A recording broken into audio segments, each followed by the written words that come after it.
biotransport phenomena, and navigation and control of biological systems. While at Auburn University, he also instructed courses in the thermal sciences. He's participated in several creation geological expeditions with leading creation geologists studying seismites, dinosaur fossil beds, and the Grand Canyon, and is currently studying hypogene speleogenesis, I'm working on that one, in North American caves. He is also an adjunct instructor at Freed-Hardeman University, instructing physical science courses on the flood, and leads flood-related tours annually in Arizona and Kentucky. Jeff serves at Apologetics Press as the director of the Creation Research Program and the associate director of the Christian Evidences Journal, Reason and Revelation. Dr. Miller is the author of several books, including Science versus Evolution, Flooded in the Way He Should Go, Ancient Marriage in a Modern World, and Dating Without Detonating. He's a co-author of the Defending of the Faith Study Bible. He's married to Julie and has 5 children, and he still takes time to do things such as this. So we are very appreciative that he is here, able to talk to us, able to answer any questions we may have after. I've noticed him doing that. I'm so appreciative of him and appreciative of you young people that I've seen up here asking him questions. That's great. That's what he's here for. So I will turn this over to Dr. Miller. We will have 2 sessions this morning. We'll have a session, a short break, another session. We have a meal, a sandwich meal over there. Appreciate all of the work that's gone into that. Then we'll come back. We'll have 2 sessions this afternoon, and invite you to come back for our worship service tomorrow at 9 o'clock, or 9:30, excuse me. So, having done all of that, I'll turn that over to Jeff. Yes, I'm particularly excited about young people that are here. I encourage you guys to come up and ask me questions between sessions if you have any. I'll tell you more about some of the things going on at AP that are relevant to young people later on. You guys are the front lines in this fight that we're dealing with in the world today on this subject of evolution. So I like you being here and paying attention and getting the information you need so that you can talk to your friends about these things. While I'm thinking about this, I wanted to tell you, I was asked to tell you about this trip that the 70 West congregation is doing this fall with me. They are bringing a group out to Arizona. We did this a few years ago, but they're doing this again this year. This time we're going to the north side of Grand Canyon, and you're going to see a lot of the sites there. And so they're inviting anybody that wants to get in on this. It's September 13th through 19th out there. So if you want to take part in this, I'll be presenting a lot of material out there at actual relevant sites in Arizona and further north that are very creation oriented and giving you a lot of information about that. So check out that website, hotsprings.org/Young Earth Field Trip with hyphens in there. All right, now I can tell Andy that I did that. All right, in about, I estimate probably about 30 years in our country, issues like baptism, church doctrine are going to be totally irrelevant subjects for Christians to talk to people about. If you look at the way the statistics are going in our country, that's unfortunate, but that's not going to be the kind of things we've got to be ready to deal with. It's things like the existence of God, evolution, the inspiration of the Bible, because these topics have been eroded in our society, chipped away at by the naturalistic community to great effect. And so our evangelism is going to be less about these important doctrinal issues, and it's going to become more foundational issues. It's going to be Acts 17 preaching. Think about what happens in Acts 17. Most of the time in the Bible, when you see evangelism going on, it's usually God's prophets, talking to people that already believe in the one God, right? So they're really dealing with sin and doctrinal issues. But in Acts 17, you've got this instance where Paul is going and talking to people that are not Bible believers. They don't believe in the God of the Bible, don't know anything about him. So he does not preach them a Bible sermon. That's not the route he takes. He meets them where they are and deals with their doctrinal issues. and does apologetics at a very basic level, makes three different arguments for the existence of God, dealing with the intuitional argument, the teleological argument, the cosmological argument, doesn't even mention Jesus by name. It's an interesting study to go back and look at Acts 17 and see how he does this. It's a different kind of evangelism, and that is what our society is moving towards. That's what we've got to be ready to do. We've got to meet them where they are, deal with their doctrine, and and start from there to try to convert them and move them towards the Bible. You're going to have to get into Bible doctrine, but it's going to be further down the line. You've got some more of these fundamental issues to deal with.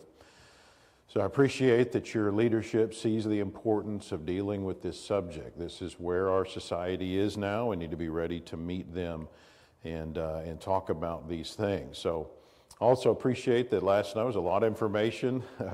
I'll tell you this, it's harder for me because I'm standing up here talking the whole time. So I don't want to hear any complaints about this. I appreciate you staying with me. I didn't notice anybody snoozing, so that's good. So let's dig in today and learn some more about this subject, about the doctrine of evolution, and see what we can do with this. So evolution is the atheistic explanation for how the universe got here. And remember that it's broader than just Darwinian evolution, which really just begins with life.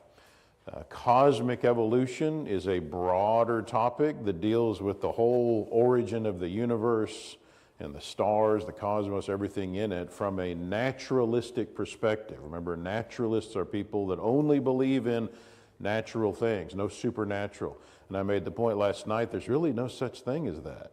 There's really no such thing as a naturalist, right? Because everybody has to believe things that have happened in the past that are not natural. They don't fit with natural law. Even the origin of the laws of nature, there's no natural explanation for that.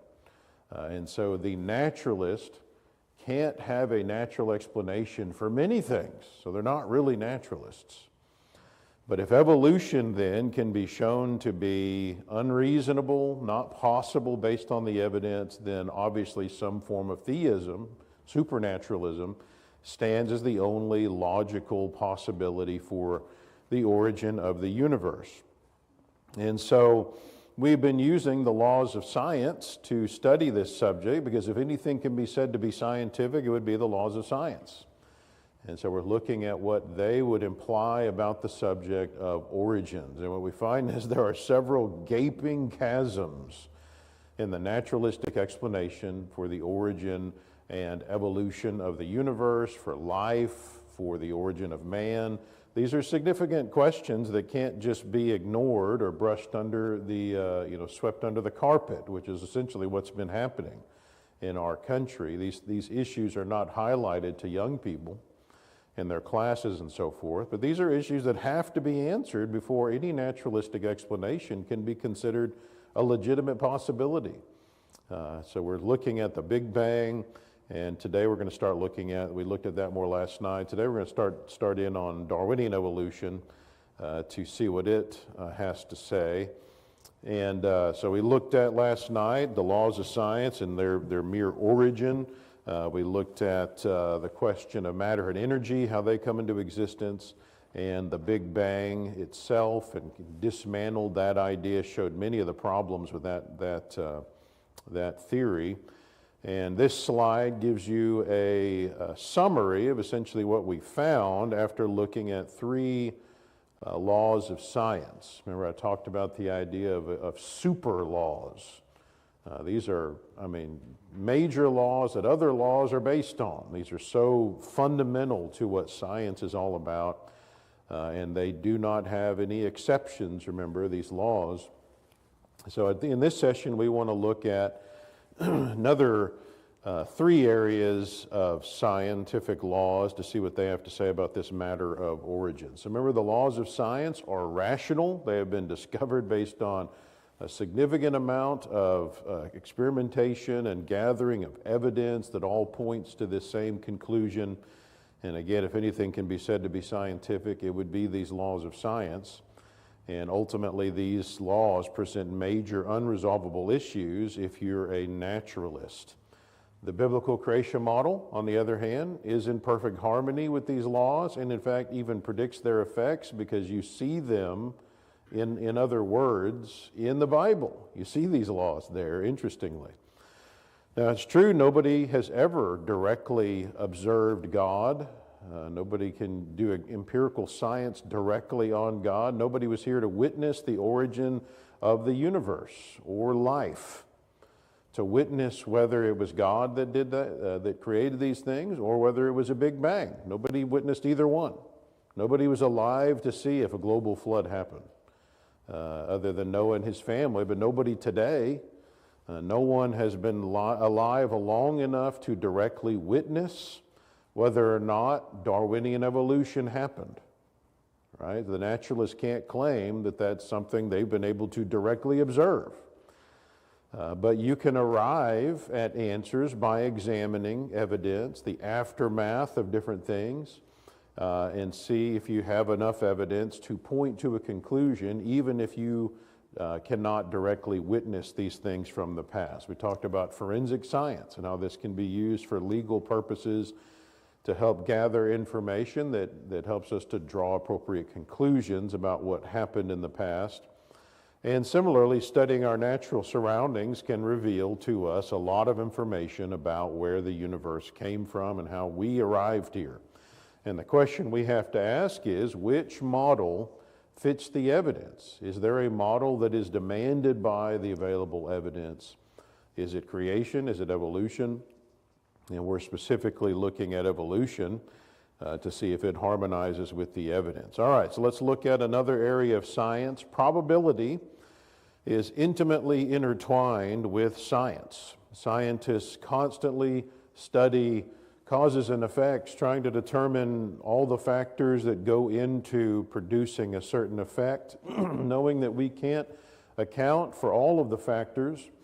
And since we can't get perfect equations, for example, and can't account for every factor, we rely on probabilities. And so we look at past results and we get statistics on those results so that we can figure out how likely it is that something will or won't happen based on the things that we've studied. In other words, we use probability. Mark Keck was a famous mathematician and professor at Cornell and Rockefeller universities, and he said probability is a cornerstone of all the sciences, and its daughter, the science of statistics, enters into all human activities. So evolutionists understand the significance of probability in science, and probability can be fine and good. Now here's the problem. The naturalists, in order to try to defend evolution, go too far in their use of probability and its laws. Some of these scientists will argue that anything can happen given enough time. It doesn't matter how far-fetched it is, as long as it doesn't have a probability of zero.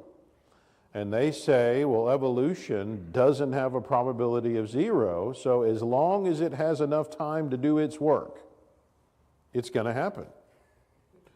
So supposedly, objects can just pop into existence, and eventually they'll grow the necessary components somehow, come to life, and can start strolling around, and with a little magic and sleight of hand, poof, eventually even become humans.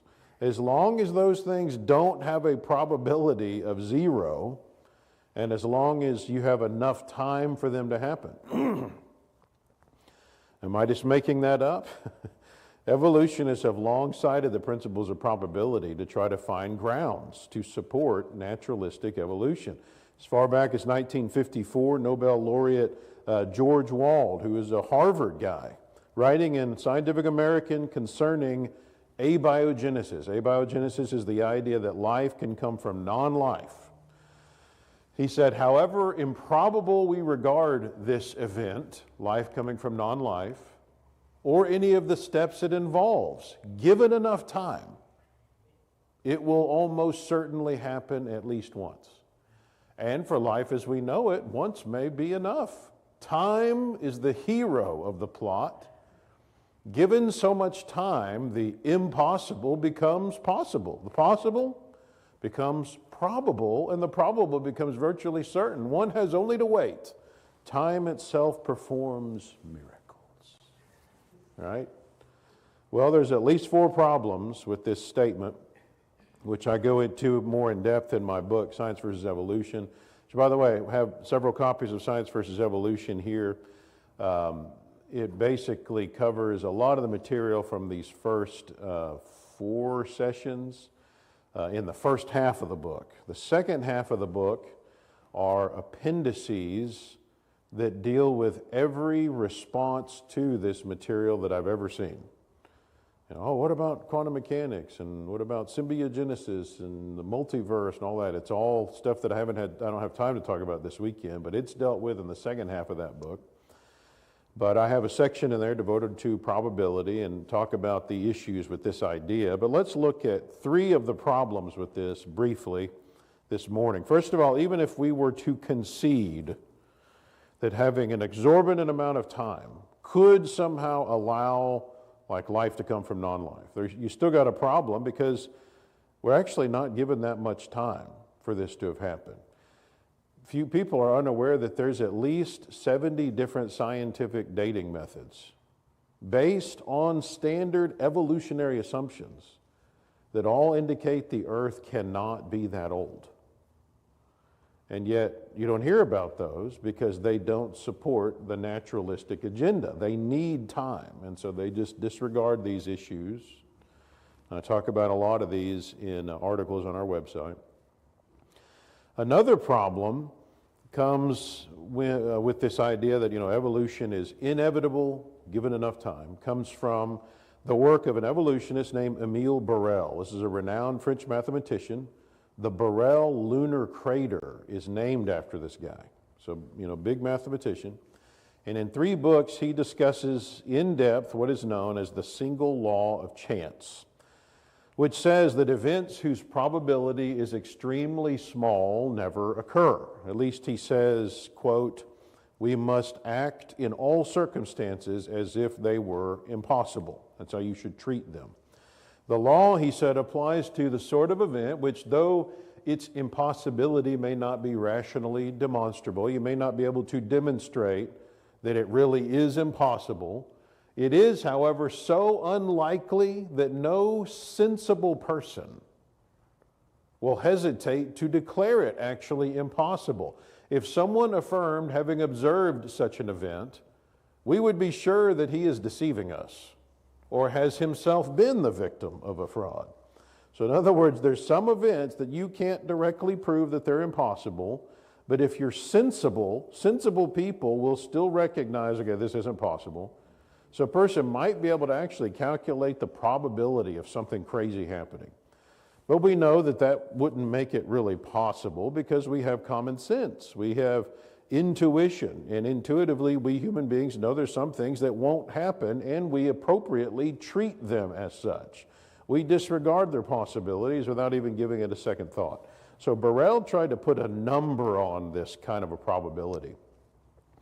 So what did he mean when he said events with extremely small probabilities don't occur? That's kind of vague. So he goes into this in his books and tries to put some skin on the bones, and he starts from the human perspective and he determines what the typical human being would consider to be a negligible probability, something that's not even worth our attention. He tried to put a number on what a human being would consider to be an impossible event. So for example, there is a possibility that if you get a few monkeys with scissors and dozens of magazines, and they just work away for weeks and weeks, they could cut out the necessary words and organize them in such a way on accident as to perfectly reproduce the complete works of Shakespeare. You can actually put a number on that. Now, we as humans know intuitively, it doesn't matter that you can put a number on that. That's not going to happen. It doesn't matter how much time you give it. Common sense, sensible people realize this is not going to happen. We know that a mind would be necessary to recreate Shakespeare. So just because a person tries to calculate the probability of something ridiculous happening doesn't mean it ever actually could, because of our common sense. We have intuition. We know there's some things that won't happen, and we treat them as such. We disregard them without a second thought. Here's another example. There is a possibility, a very minute probability, that if you lock an ape in a room with a laptop, he could potentially recreate perfectly the Encyclopedia Britannica by just randomly banging keys. Again, you can actually put a number on that. All right, now does that make it really a possible event? Now the evolutionist still has to randomly, just irrationally say, well, but evolution could happen, so, you shouldn't just disregard this. When it's really what we're talking about here. Well, interestingly, believe it or not, researchers at Plymouth University in England conducted a test with 6 Sulawesi-crested macaques. And their goal was to see, well, what would happen if 6 apes were left alone with a computer? Their names were Elmo, Gum, Heather, Holly, Mistletoe, and Rowan. You think they accidentally made just one Shakespearean book? Maybe they at least got a page. No. How about just a paragraph? Of course not. A sentence? Nope. Surely they at least made a word. According to Mike Phillips, one of the researchers, the first thing that happened was the lead male got a stone and started bashing it. Right? Now that's what you would expect to happen. He went on to say that they were also very interested in marking the keyboard as their territory. All right, so notice that this is what our common sense would say is going to happen. We have common sense that tells us what's going to happen. They're not going to be able to reproduce Shakespeare. And it doesn't matter how much time you give them and what you say the odds are. Did they ever produce anything? Yeah, eventually they did produce 5 pages of text, primarily composed of the letter S and the letters A, J, L, and M from time to time. Mike Phillips said, well, they pressed a lot of S's. Obviously, English isn't their first language. So not one word of the English language is stumbled across. Now, honestly, again, this is what you would expect. This is not a matter of probability. There's some things that won't happen, and we appropriately treat them as such. And yet, that's not what is going on in the scientific community today. So Burrell, in essence, developed a law that would help quantify these kind of crazy things. He determined the probability for those events that the typical reasonable individual would consider to be impossible. And then he stepped back and mathematically extrapolated the probability of these negligible events from the earth as a whole, rather than just as from an individual perspective. And then he calculated the probability of impossible universal or cosmic events that would fall under the single law of chance. So ultimately, concerning those cosmic events, he argues using mathematics that humans consider probabilities of chance cosmic events that are less than 1 in 10 to the 45th power to be impossible events. All right, so again, arrived at after logical reasoning by a renowned mathematician and evolutionist. In other words, if the probability of a certain event happening in the universe is less than 1 in 10 to the 45th power, so a 1 with 45 zeros after it, then intuition tells human beings to categorize that event as so unlikely that you should treat it as impossible and not give it any attention. Now, here's the problem. If atheistic evolution is true, then life had to come from non-life. Abiogenesis has to be true. It just created itself. Now, how does that relate to this question? Evolutionist Harold Marowitz of Yale University, currently a professor of biology and natural philosophy at George Mason University, he estimated the probability of the formation of the smallest and simplest living organism to be 1 in 10 to the 340 millionth power. Now, according to the single law of chance, that's a probability so far under what should be considered negligible that you really can't even fathom this. And so the implication from the single law of chance is that the random chance accidental formation of the smallest, simplest possible living organism could not occur. It's not worthy of our attention. According to Burrell, any sensible person would disregard the possibility of this happening and consider it an impossible event. 1 in 10 to the 45th power is the one on top here. The one on bottom is only 1 in 10 to the 1,000th power. You need another 340,000 sets of that many zeros to get 340 million. The estimated probability of the formation of the smallest and simplest living organism, according to Harold Marowitz of Yale University. Sound like a pretty slim chance to you? But I must believe that it can happen. You see, who's got the blind faith here? It's not us. We're not the irrational ones here. How about this? The late renowned Carl Sagan made his own estimation of the chance that life could evolve on any given single planet. 1 in 10 to the 2 billionth power.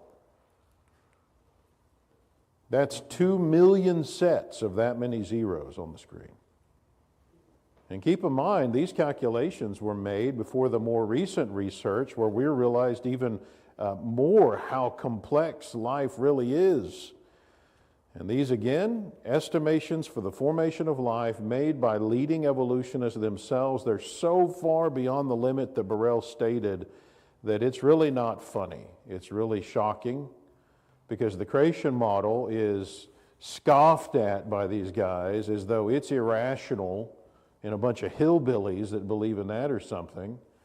And yet it's the logical conclusion from the evidence. Naturalistic evolution is far-fetched and superstitious and mystical, amounting to witchcraft.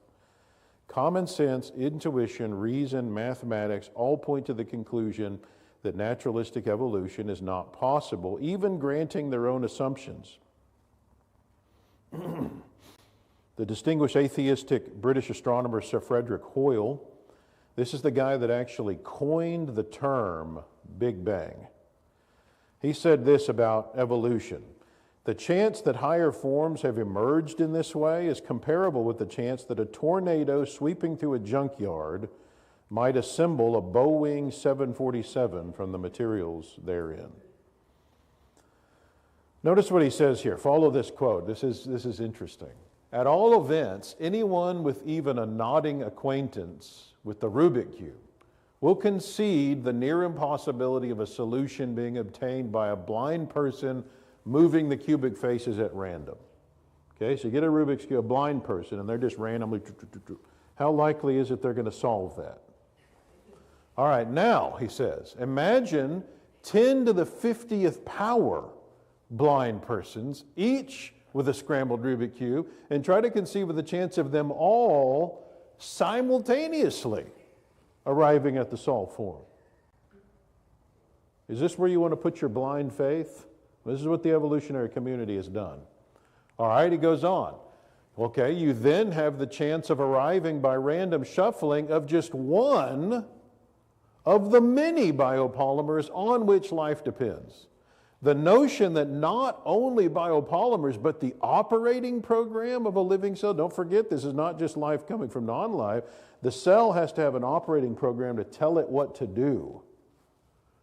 That could come, we don't know how that could happen. Again, now you're getting into the laws of science. Could it be arrived at by chance in a primordial organic soup here on the earth is evidently nonsense of a high order. And yet this guy's an atheist. He just doesn't like the idea of life just springing into existence. So he goes a different direction with this. We'll talk about later. So according to this famous scientist and evolutionist, this is nonsense. Science does not support such a fairy tale scenario. So no wonder Richard Dawkins, writing in New Scientist, he said, the more statistically improbable a thing is, the less we can believe that it just happened by blind chance. Superficially, the obvious alternative to chance is an intelligent designer. Now, he, of course, rejects that obvious alternative, but he at least admits that common sense tells the normal, sensible human being that blind chance cannot account for how we got here. That the intelligent designer option is obvious to people like that. Does he accept that, though? No. Now, there's an important disclaimer I'd want to attach to this discussion. In even discussing these probabilities at all, I don't want to mislead you here, because by even discussing this idea, I wouldn't want to leave the impression, with young people, for example, that there is a minute probability of evolution happening, however ridiculously small that chance might be. So when I give the example of apes, banging on the computer or something, you can calculate a probability for the ape, creating the Britannica, because, for example, he has a keyboard. There's a keyboard in existence, and so there's a way for him to bang the computer, make it happen. But really, the evolutionary model is not a direct parallel to that, is it? Because the evolutionary model would be more like the ape being in the room, but there's not a keyboard. There's not an input device for the computer. What do I mean by that? Well,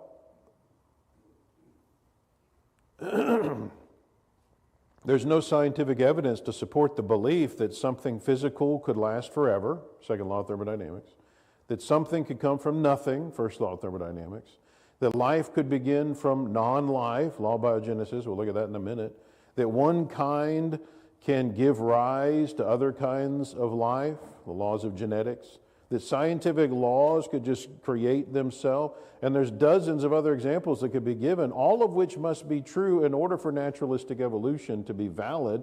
So in other words, for the evolutionary model, there's no existing keyboard for the ape to even punch. And really, it's kind of worse than that, isn't it? Because there's really not even a computer. In fact, there's not an ape. There's nothing. The room is empty. The atheistic model rejects God. It has to start with nothing and then claim that the works of Shakespeare could come about if you just give it enough time. That's essentially what has to happen if naturalistic evolution is true. But how can you calculate a probability on nothing? So you're not really talking about probability here. Evolution is not a matter of probability, it's a matter of impossibility. How could a non-existent ape replicate an encyclopedia on a non-existent computer with a non-existent keyboard? This isn't just improbable, it's impossible.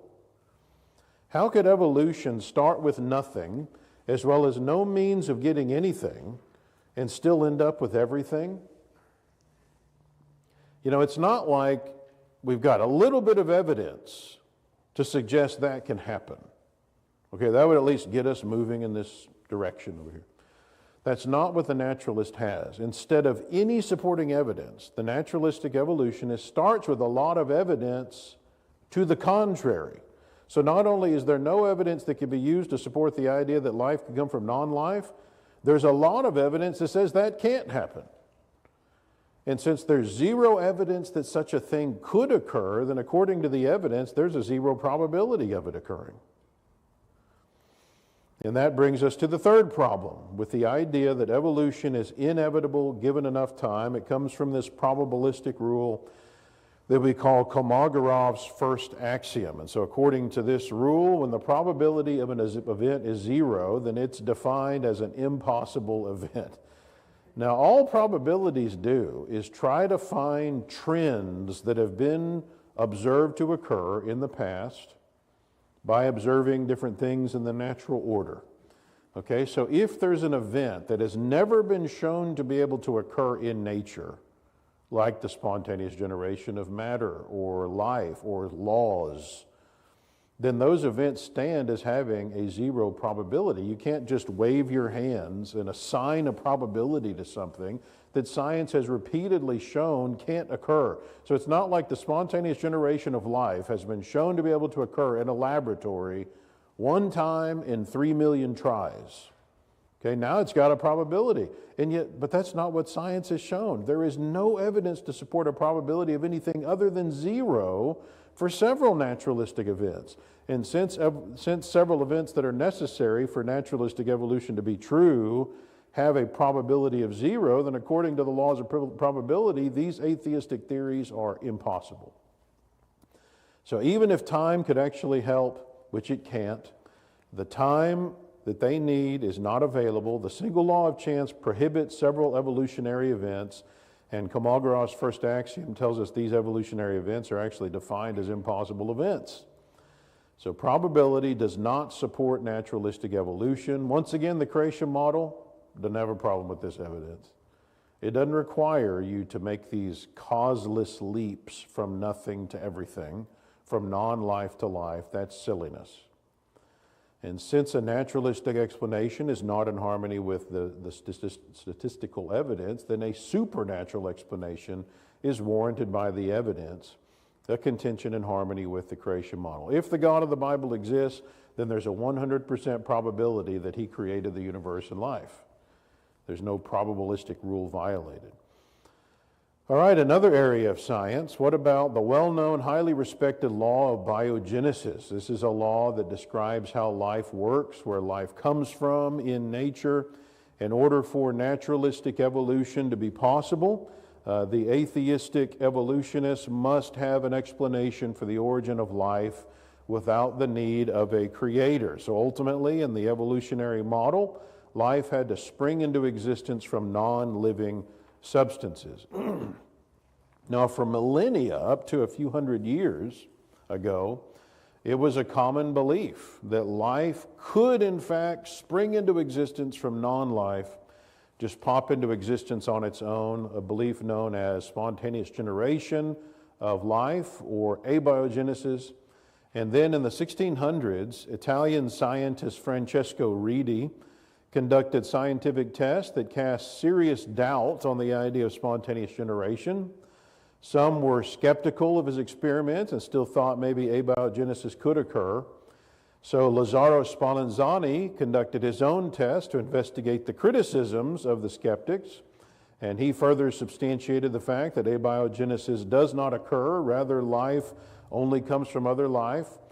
Still, many were skeptical. And finally, in 1864, French scientist Louis Pasteur, you'll know his name, he's considered the father of modern biology.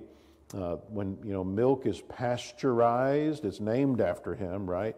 He conducted experiments that drove nails into the coffin of spontaneous generation.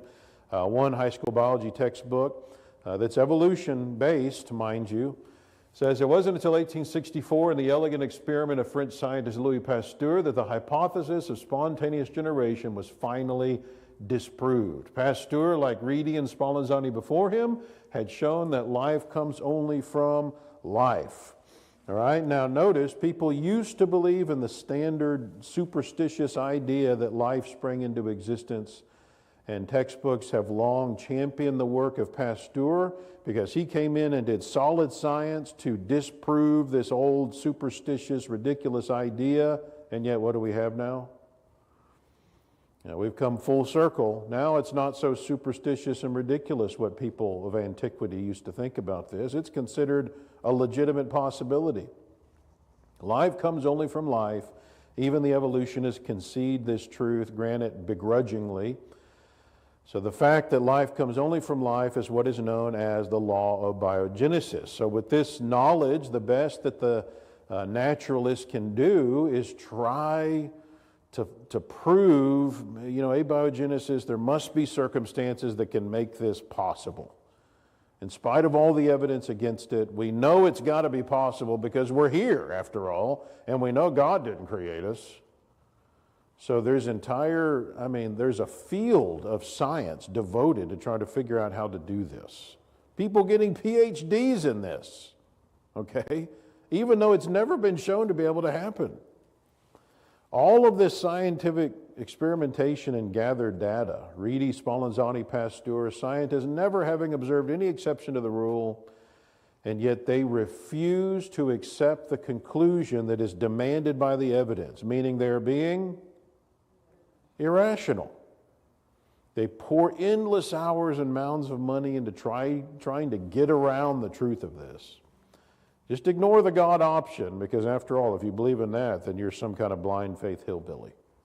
Okay? Let's just see if we can contradict the evidence. There have been a stream of attempts to try to find evidence that life could come from non-life. Some of these are in your biology textbooks, young people. You'll have heard of the Miller-Urey experiments. That's going to be in your textbooks, I'm sure, for example. Basically, they figured out that you can make tar. Not that life could come from non-life.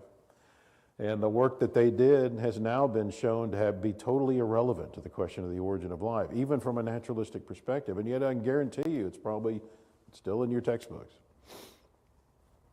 All of the attempts, without exception, haven't shown that life can come from non-life. Rather, in nature, life comes only from life and that of its kind. There's no exceptions to this, and therefore biogenesis is a law. And the implication is that abiogenesis is not possible. Martin Moe is a prominent marine biologist and evolutionist. He said, "A century of sensational discoveries in the biological sciences has taught us that life arises only from life." Evolutionist George Gaylord Simpson, perhaps the most influential paleontologist of the 20th century, he said, "There's no serious doubt that biogenesis is the rule, that life comes only from other life, that a cell, the unit of life, is always and exclusively the product or offspring of another cell."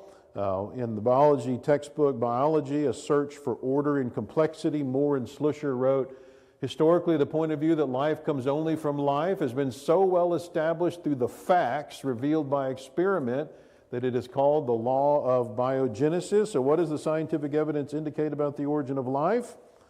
Well, it indicates life comes from life. And even the evolutionists like these admit that, and yet they refuse to accept the implications. If naturalistic evolution is true, abiogenesis must be true, but it can't be based on the evidence. So continuing to believe in this is a refusal to accept the evidence and just blindly believing in evolutionary superstition, myths, and fairy tales. So in light of all this evidence, how can the theory of evolution be given any attention? How do the evolutionists respond to the evidence against abiogenesis? Amazingly, one typical response is for them to just come out and admit and concede life can't come from non-life. They just admit it. They admit it's impossible, can't happen. I quoted from George Wald, a Harvard Nobel Prize winner.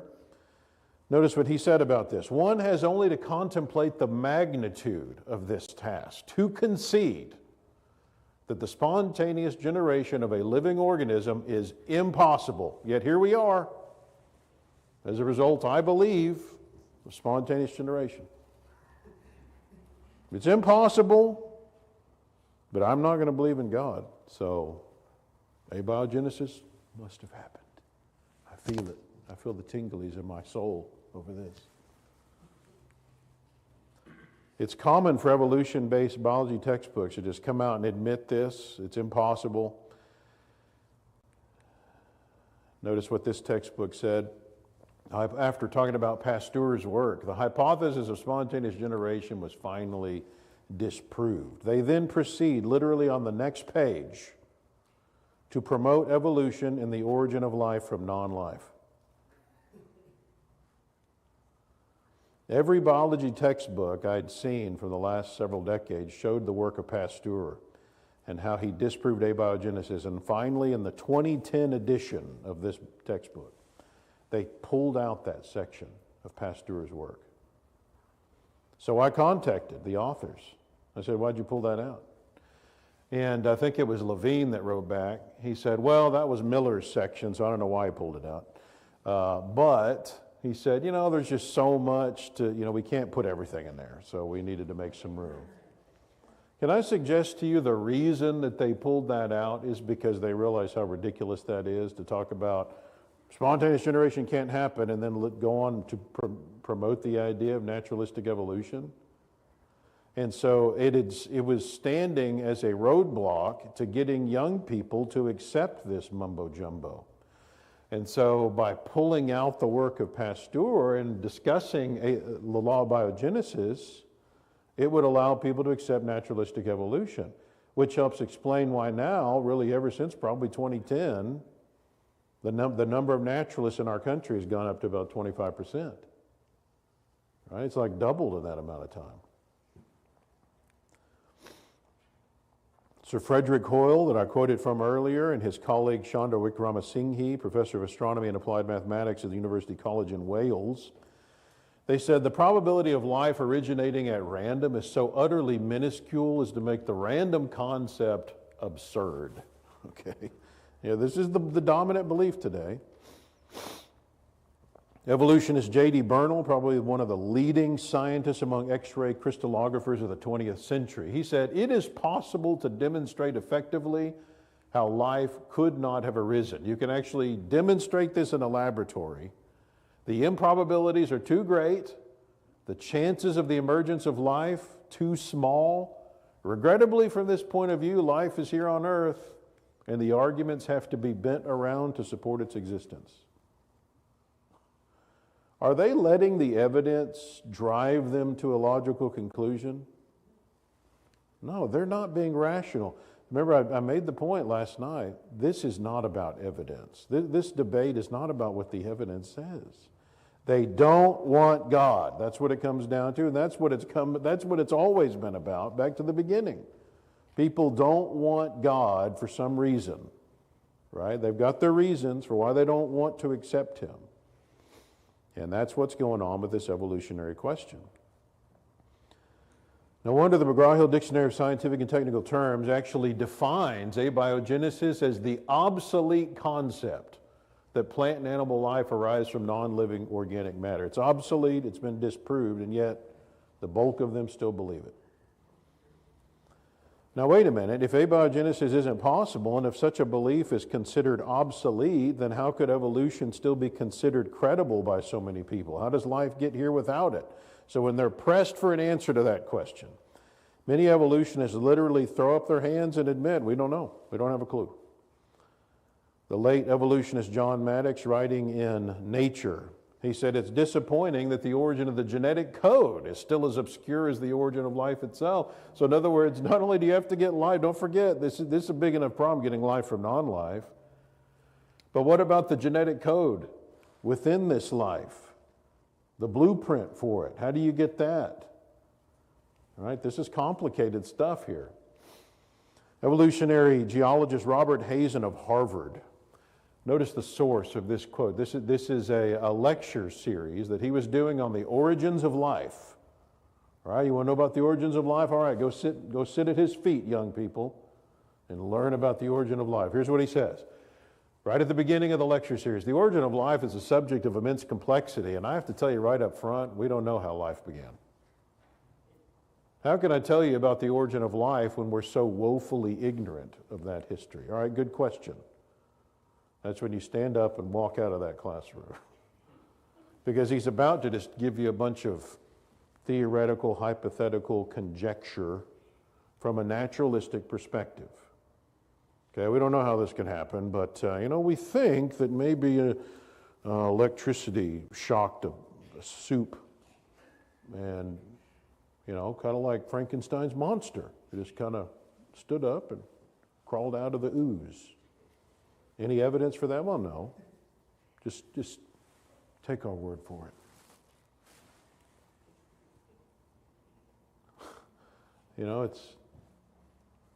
It's unfortunate, isn't it, that this is where we're at in science in our country. Paul Davies, I quoted from a lot last night. He said, one of the great outstanding scientific mysteries is the origin of life. How did it happen? The truth is, nobody has a clue. Richard Dawkins, in a documentary back in 2008, he was discussing the origin of life with Ben Stein that was interviewing him. And Dawkins says, nobody knows how it got started. We know the kind of event that it must have been. We know the sort of event that must have happened for the origin of life. It was the origin of the first self-replicating molecule. All right, think about that for a minute. What happens to the first life if it can't replicate itself? It dies. So notice this, you see the complexity of this issue. You already have to have life from non-life. It's got to have the genetic code and its operating program to tell it what to do, and it's got to be able to replicate itself. The first life is very complicated, And so he's like, well, we don't know how this happened. Well, we at least know that it had to be able to replicate itself. Well, yeah, duh. Okay. So Stein says, right, well, how did that happen? Doggy said, I've told you, we don't know. Stein says, so you have no idea how it started? Doggy says, no, nor has anybody, he says.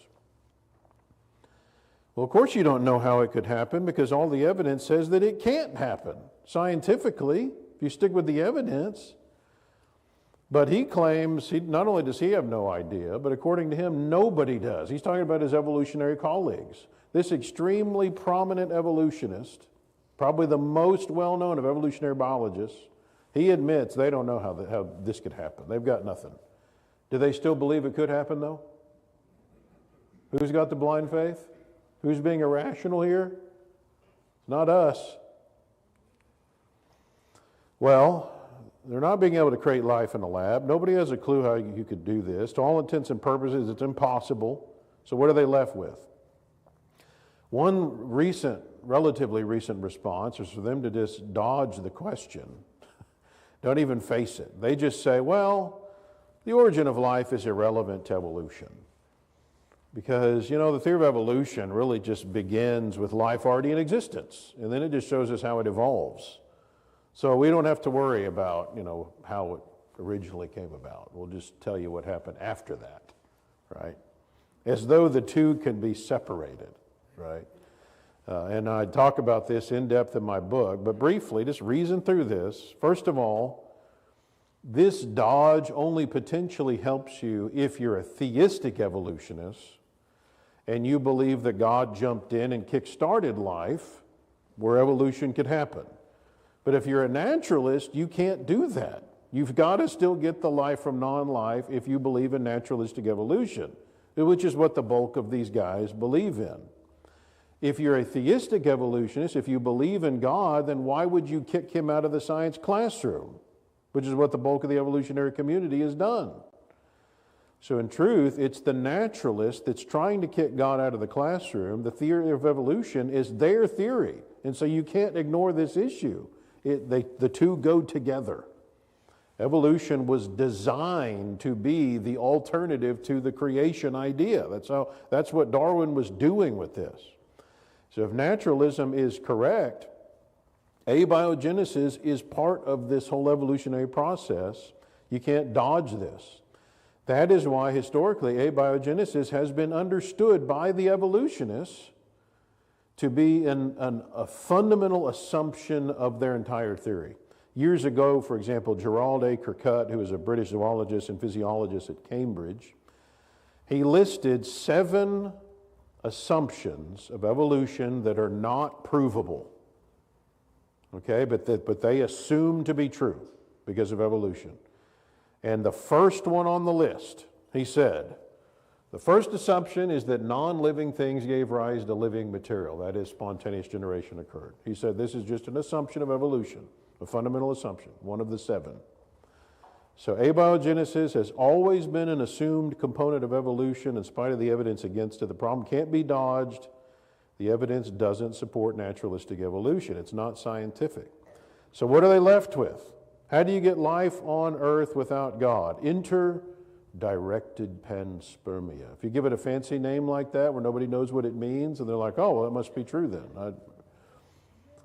So in order to come up with an answer to the abiogenesis problem without conceding God, some are literally leaving the planet. There is growing belief in the claim that aliens brought life here and seeded it billions of years ago and have then directed its evolution since then. So directed panspermia, so planting life and then directing it. The show Star Trek, relies on this idea and explores it. And I mean, if evolution were true, it would be inconceivable for there to not be aliens out there. Remember, so we talked about the Fermi paradox last night. One of the problems with the Big Bang is there is no evidence of life anywhere else, even though there should be. Right? And yet these guys, once again, blindly, so it's interesting to me that they realize you can't get life from non-life, so we got to somehow have a creator. But we don't want to say it's God, so we'll just say it's aliens. Is there any evidence for the aliens? No, but we don't worry about that.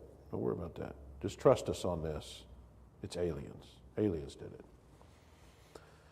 You'd be surprised, some of the names behind this idea. Remember, I showed you quotes from Frederick Hoyle that coined the term Big Bang, and he, a scathing critic of abiogenesis. Instead, he accepts this idea. He believes the aliens did it.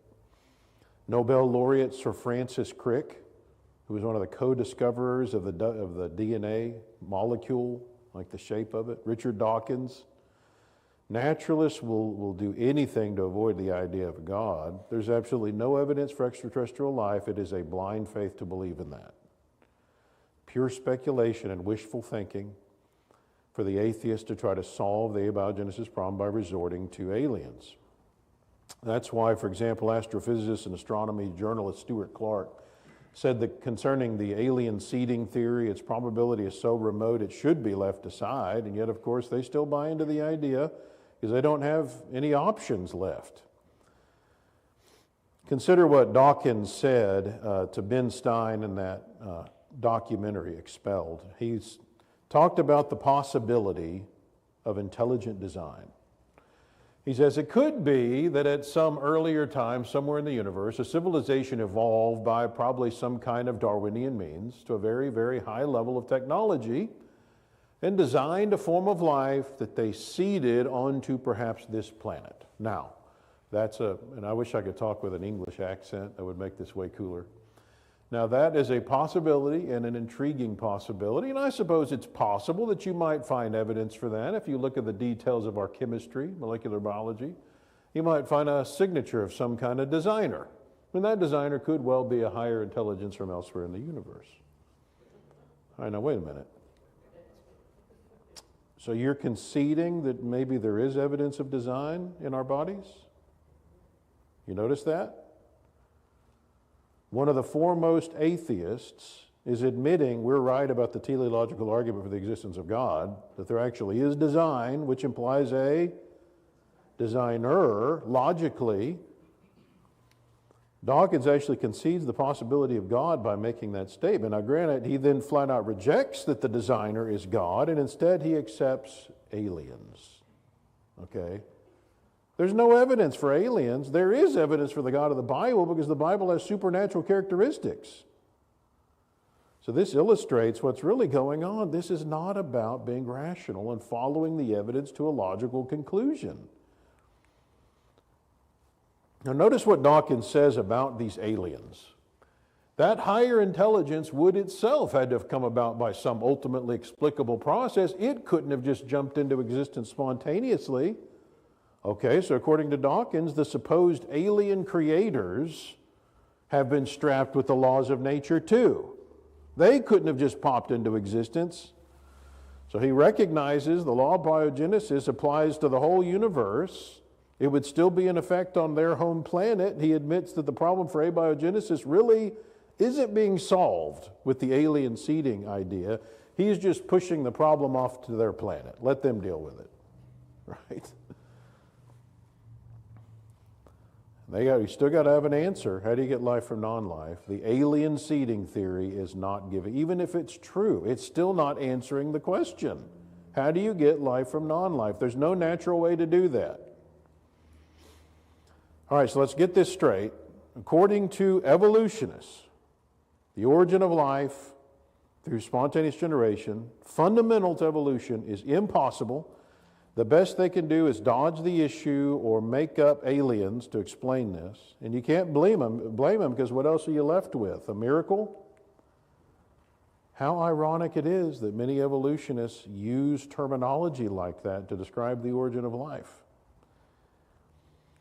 For example, renowned evolutionary astronomer Robert Jastrow said, at present, science has no satisfactory answer to the question of the origin of life on Earth. Perhaps the appearance of life on the earth is a miracle. Scientists are reluctant to accept this view, but their choices are limited. Abiogenesis is also an act of faith. He means blind faith here. Why do I say that? Because he says the act of faith consists in assuming that the scientific view of the origin of life is correct without having what? Concrete evidence to support that belief. So it's a pure blind faith, and he comes out and just tells you that's what it is. He's not talking about biblical faith. He's talking about faith in the way that Christendom uses it, believing in something without sufficient evidence. He's acknowledging that's what they have to explain life. It's a miracle. Francis Crick, this is a guy that, a co-discoverer of the double helix structure of the DNA molecule, he said, an honest man, if you're honest, armed with all the knowledge available to us now, could only state that in some sense the origin of life appears at the moment to be almost a miracle. So many are the conditions which would have had to have been satisfied to get it along. Kirkut, who I quoted from earlier, he said spontaneous generation is a matter of faith on the part of the biologist, blind faith, because the evidence for what did happen is not available. So ultimately, they don't have a clue how you do this. It's impossible. Its occurrence would have been miraculous, which is our point. It is miraculous. There's no way to get life. That's why the Bible makes it clear God is the author of life. Right? He's the one that puts life in people. But really, when Dawkins and Davies and these others say things like that, it's a miracle. Nobody has a clue. Nobody knows how this can happen. What they really mean is no naturalist has a clue.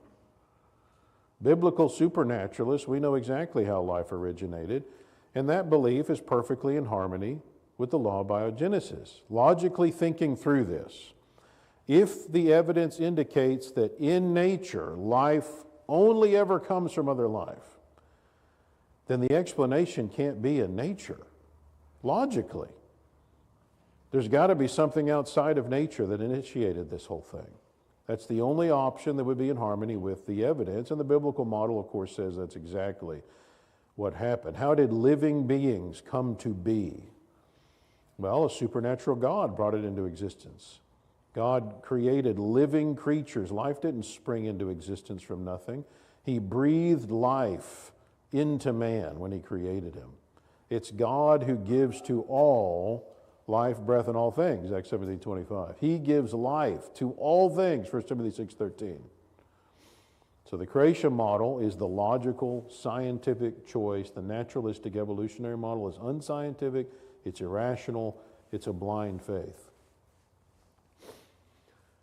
Remember, I made the point last night that Christians are to be apologists. Not apologizing. We got to be ready to give a defense. So let me highlight some materials that we have available to you to help you contend earnestly for the faith in talking to people about these subjects. Lots of adult materials we have available to you. Our monthly Christian Evidences journal, Reason and Revelation, has been around for, 45 years or so. And this keeps you up to date on the latest things we're studying that we feel like you need to be aware of in your discussions with people to make sure you're fully ready to give a defense. Lots of books, materials that we've taken, articles, and put into book form. Christianity is based on three fundamental pillars of the Christian faith: the existence of God, the inspiration of the Bible, and Jesus being deity. So these three books are written to show you the evidence for each of these. So very important books to have in your arsenal. Probably one of the biggest arguments used by atheists whenever they're trying to attack the biblical creation faith is the idea that the Bible can't be from God because it's loaded with contradictions. And so they'll rattle off 15 or so and make kids feel like, oh, yeah, I don't know how to answer those things. Those are good points. And even if just one of them's true, it disproves the whole Bible. These 3 volumes are written to respond to all of these alleged contradictions that people try to bring up to show you the Bible actually is unique. It has no contradictions in it. This is not what you'd expect if humans wrote this. If humans wrote it, you'd expect there to be contradictions, but there are none that can be substantiated. I talk about all of that more in that other seminar I mentioned last night. Christian's Guide to Refuting Modern Atheism. This is a book that has the transcript of the debate Kyle Butt had with Dan Barker, who's a very famous atheist, And Dan Barker, the one good thing he did in that debate was bring up really the best arguments that the atheists have to try to deal with the God of the Bible. You know, God is sexist. You know, he puts the men in charge of the women. He's genocidal. I mean, he sends the Israelites to go in and wipe out entire civilizations. He's homophobic. He's, he allows terrible things to happen to innocent people. He endorses slavery. He's racist, like he has the Jews as though they're like the superior race or something. So he brings up all these arguments. Kyle deals with those in the debate, and the stuff he doesn't have time to deal with are added into this book to give you a more thorough study of that subject. Surveying the Evidence gives you a survey of 13 different areas of Christian evidences to make sure that you understand those. The Dinosaur Delusion, a fascinating book. If creation is true, then God created dinosaurs and humans on day 6, according to Genesis 1. They were not separated by 63 million years. So there should be evidence that dinosaurs and humans have coexisted in the past. And this is the adult version of our book on that subject, showing evidence of humans and dinosaurs existing at the same time. The Bible is from God, a sampling of proofs. This is other evidences of the inspiration of the Bible that were not covered in that book on the previous slide up here. Is the Bible God's Word? So this goes into some other examples. Then you have the name Christian and Bible Inspiration. And keep in mind, have a lot of these books available for sale back here in your fellowship hall. This just goes into one specific example of Bible inspiration that's fascinating, where you've got an Old Testament prophecy about the name Christian coming about in the New Testament. And so it delves into that interesting study. This is probably the number one argument used against the God of the Bible that has been used for a long time, hundreds of years. People say, you know, why is it that good people, innocent people, even kids, suffer? Okay, why do you have evil, pain, and suffering in these cases? Either God is not loving enough to stop it, or he's not powerful enough to stop it. So boom, the God of the Bible doesn't exist. That's the basic argument. So this book was written to study, what does the Bible say about this? So the Bible has a lot to say about that. So it answers it. I mean, the book of Job has a lot to say about that. And so think in terms of not only preparing yourself from an apologetic standpoint, but think about those that you know of that are going through intense suffering, whose faith may be being shaken by the things they're going through. This book is written for them. Science vs. Evolution is my book that's really the first half of this seminar. I'm writing the material that's going to be the second half of this seminar. It's not out yet. Is Christianity logical? Hopefully you're seeing that is definitely the case. Christianity is first and foremost a religion based on evidence and logic. It is not this blind faith idea. And so this is a study of showing you in the Bible what I'm talking about. Evidence of Jesus and his prophets and apostles using logic, reasoning with people before they come to. Is this something that our society could stand a little bit more of a dose of?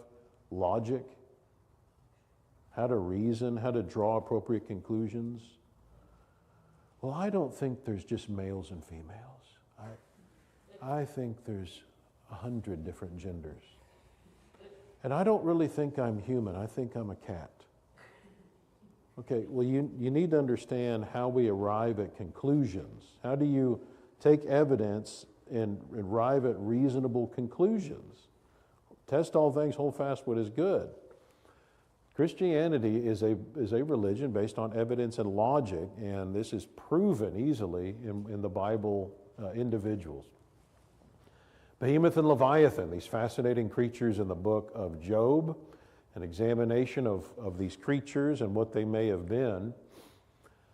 Scientists speak out about God and evolution. This is several of the PhD scientists that write for Apologetics Press over the years, where we've gathered together some of the articles that have been written, where you can see what they say about this subject all in one place.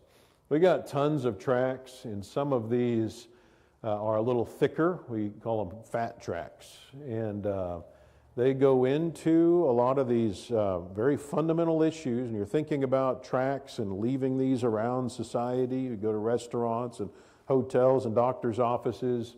What are the kind of tracts that would make sense to leave in these places? Well, the fundamentals of the faith are essential in this day and age. You want people to understand there's evidence for God, there's evidence for the inspiration of the Bible, the deity of Christ. The Bible has not been corrupted in its transmission.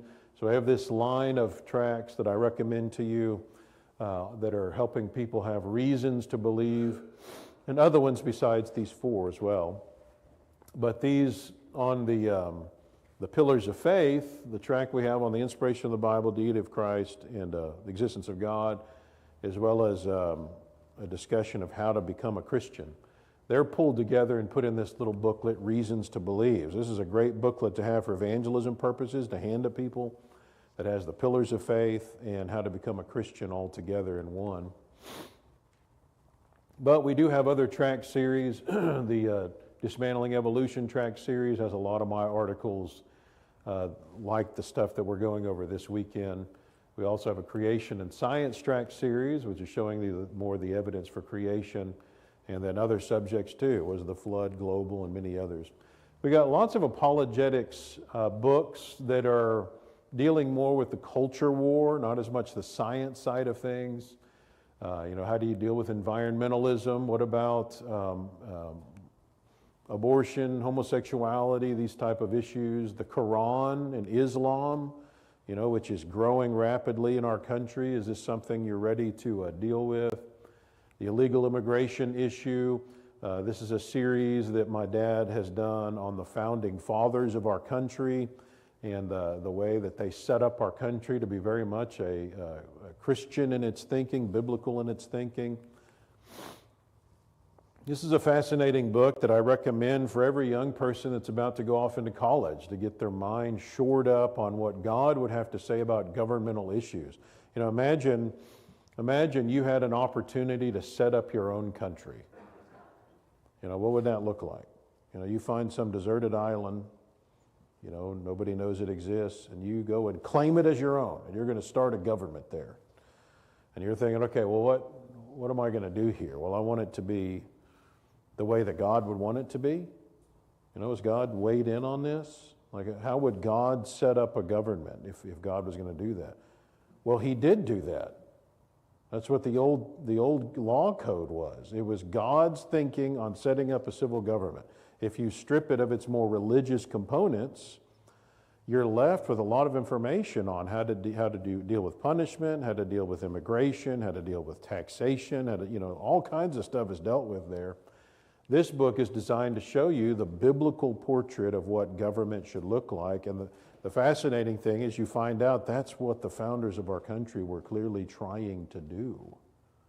And kids don't learn about that in this day and age. Instead, the revisionist liberal historians are trying to strip all that out and get everybody to throw out the founders so they can remake America into something different that's not that way of thinking, right?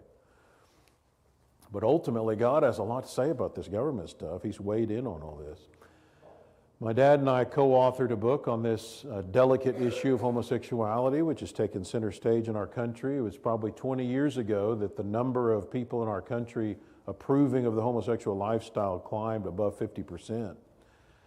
We got to be ready to deal with this, and so I deal with the science and psychology side of this issue. My dad deals more with the scripture side of this, what the Bible has to say about homosexuality.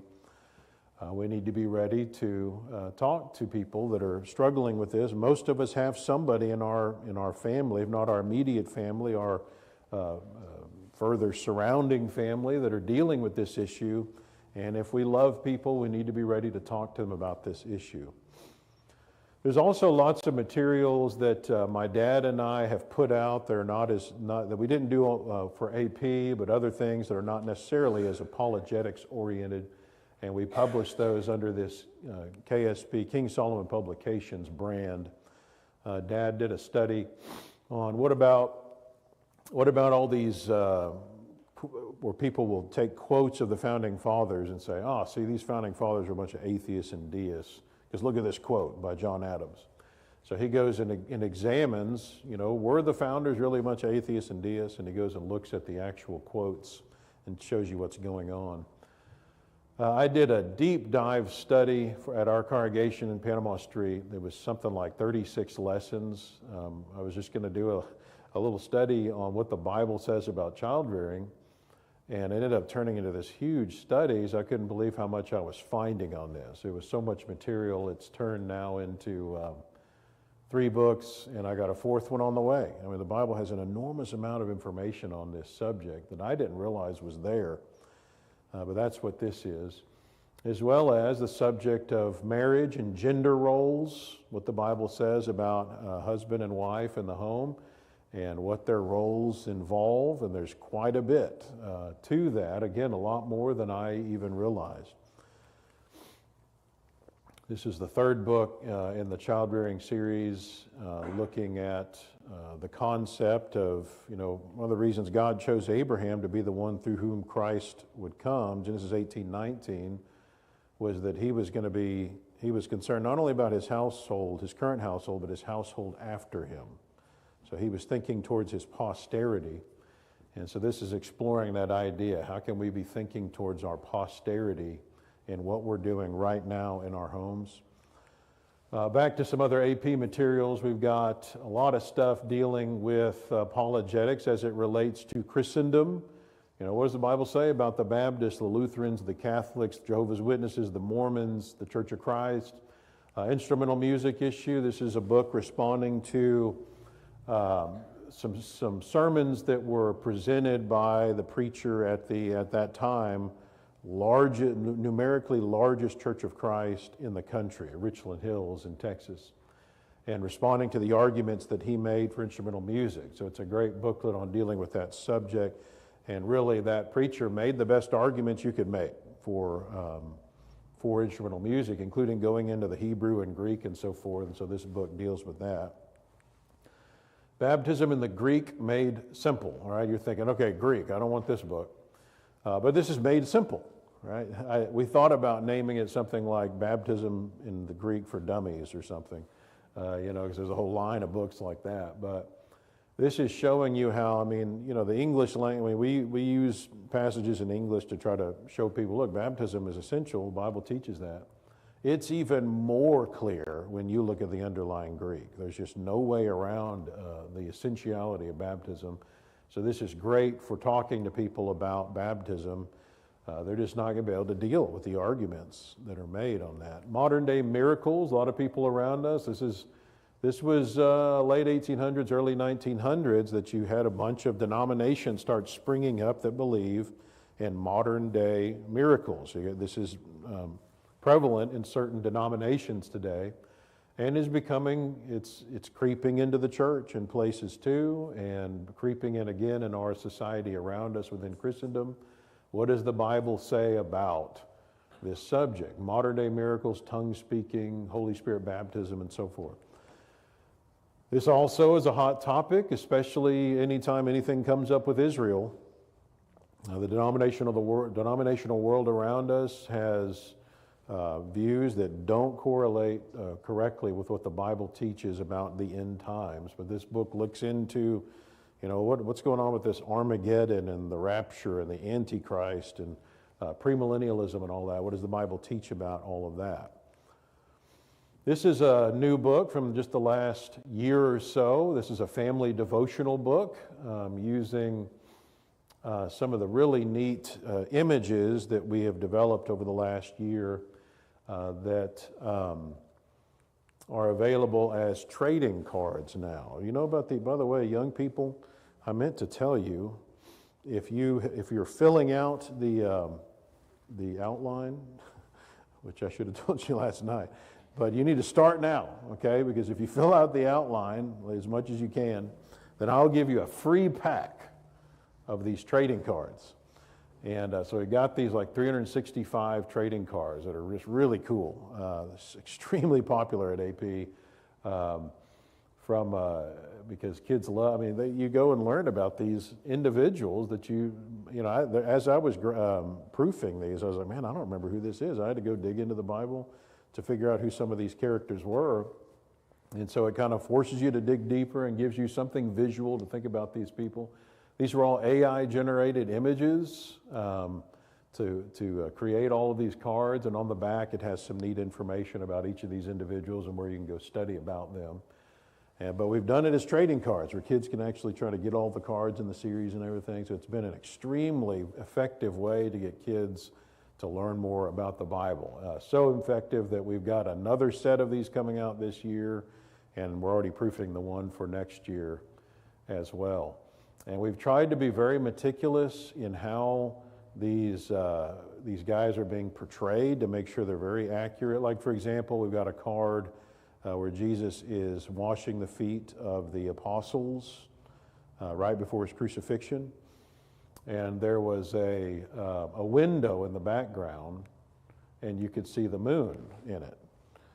And I realized, well, this was during Passover, so we know what the moon would have looked like. And we were not portraying the moon correctly in the image. I mean, there's so many little details you don't think about that we tried to get right to try to make these as accurate as we can in helping kids in their imagination to picture these individuals. So really neat set. And we took some of these and put them in that devotional book as well. Other books that Dad and I have put out in the King Solomon Publications line, Hidden Meanings Buried in the Bible. This is a really neat book that I recommend that Dad wrote, where he goes into things that as you're reading through the Bible, you won't necessarily catch or understand if you don't understand things about the culture of the people, or even the meaning of words, that, like the names of people and the significance of the meaning of their names. It allows you to kind of go deeper into some of the cultural and language things. It'll help you to get a deeper understanding of a lot of the Bible. He's got a booklet on what about the question of lifting up hands and worship. This is a fascinating book as well that I recommend you having and giving to new converts. The idea, imagine, you baptize somebody and you're like, okay, be sure to read your Bible. Good luck. And they're like, okay. And they go open the Bible and they're like, okay, I'm going to start reading Hebrews or Leviticus. I'm like, what am I supposed to? I think I'm just going to skip this book. What's going on here? So this booklet is designed to give a 1 to 2 page summary of every book of the Bible. Give you a general outline, what's the thematic verse, what's going on in this book, give you kind of an overview where you understand how to approach this book, what's going on. So a great book in giving you a good outline like that. What does the Bible say about female leadership in the church? You think that's important in this day and age? If you're unaware, we have a study Bible. This is not a usual study Bible where it gives you a running commentary of all these verses and how to interpret them.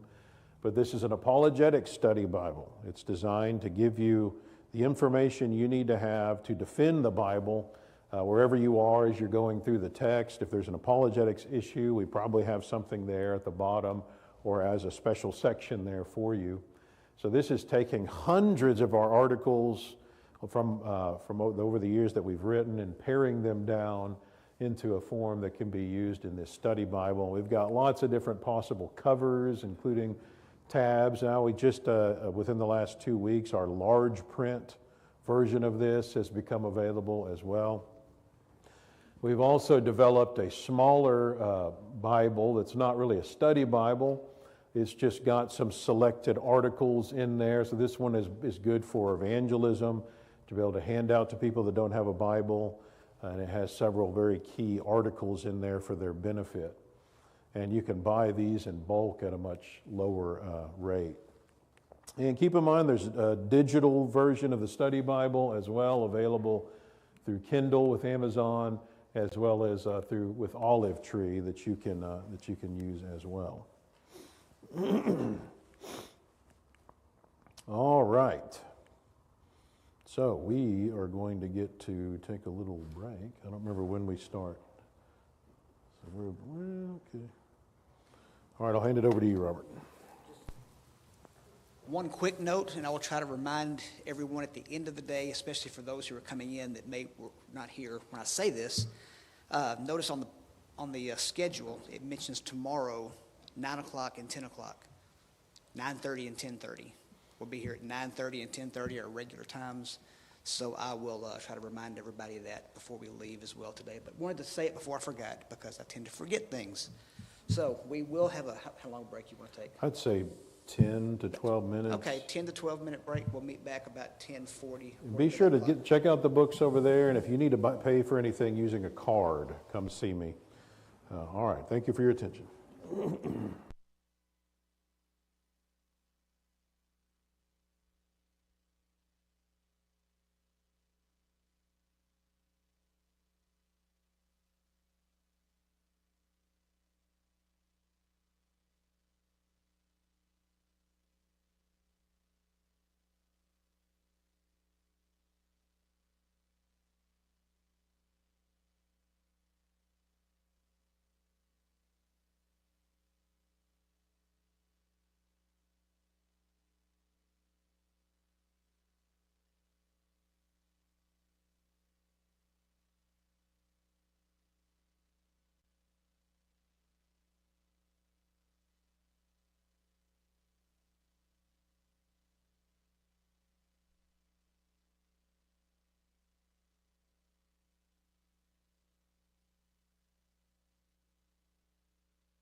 We ready to roll?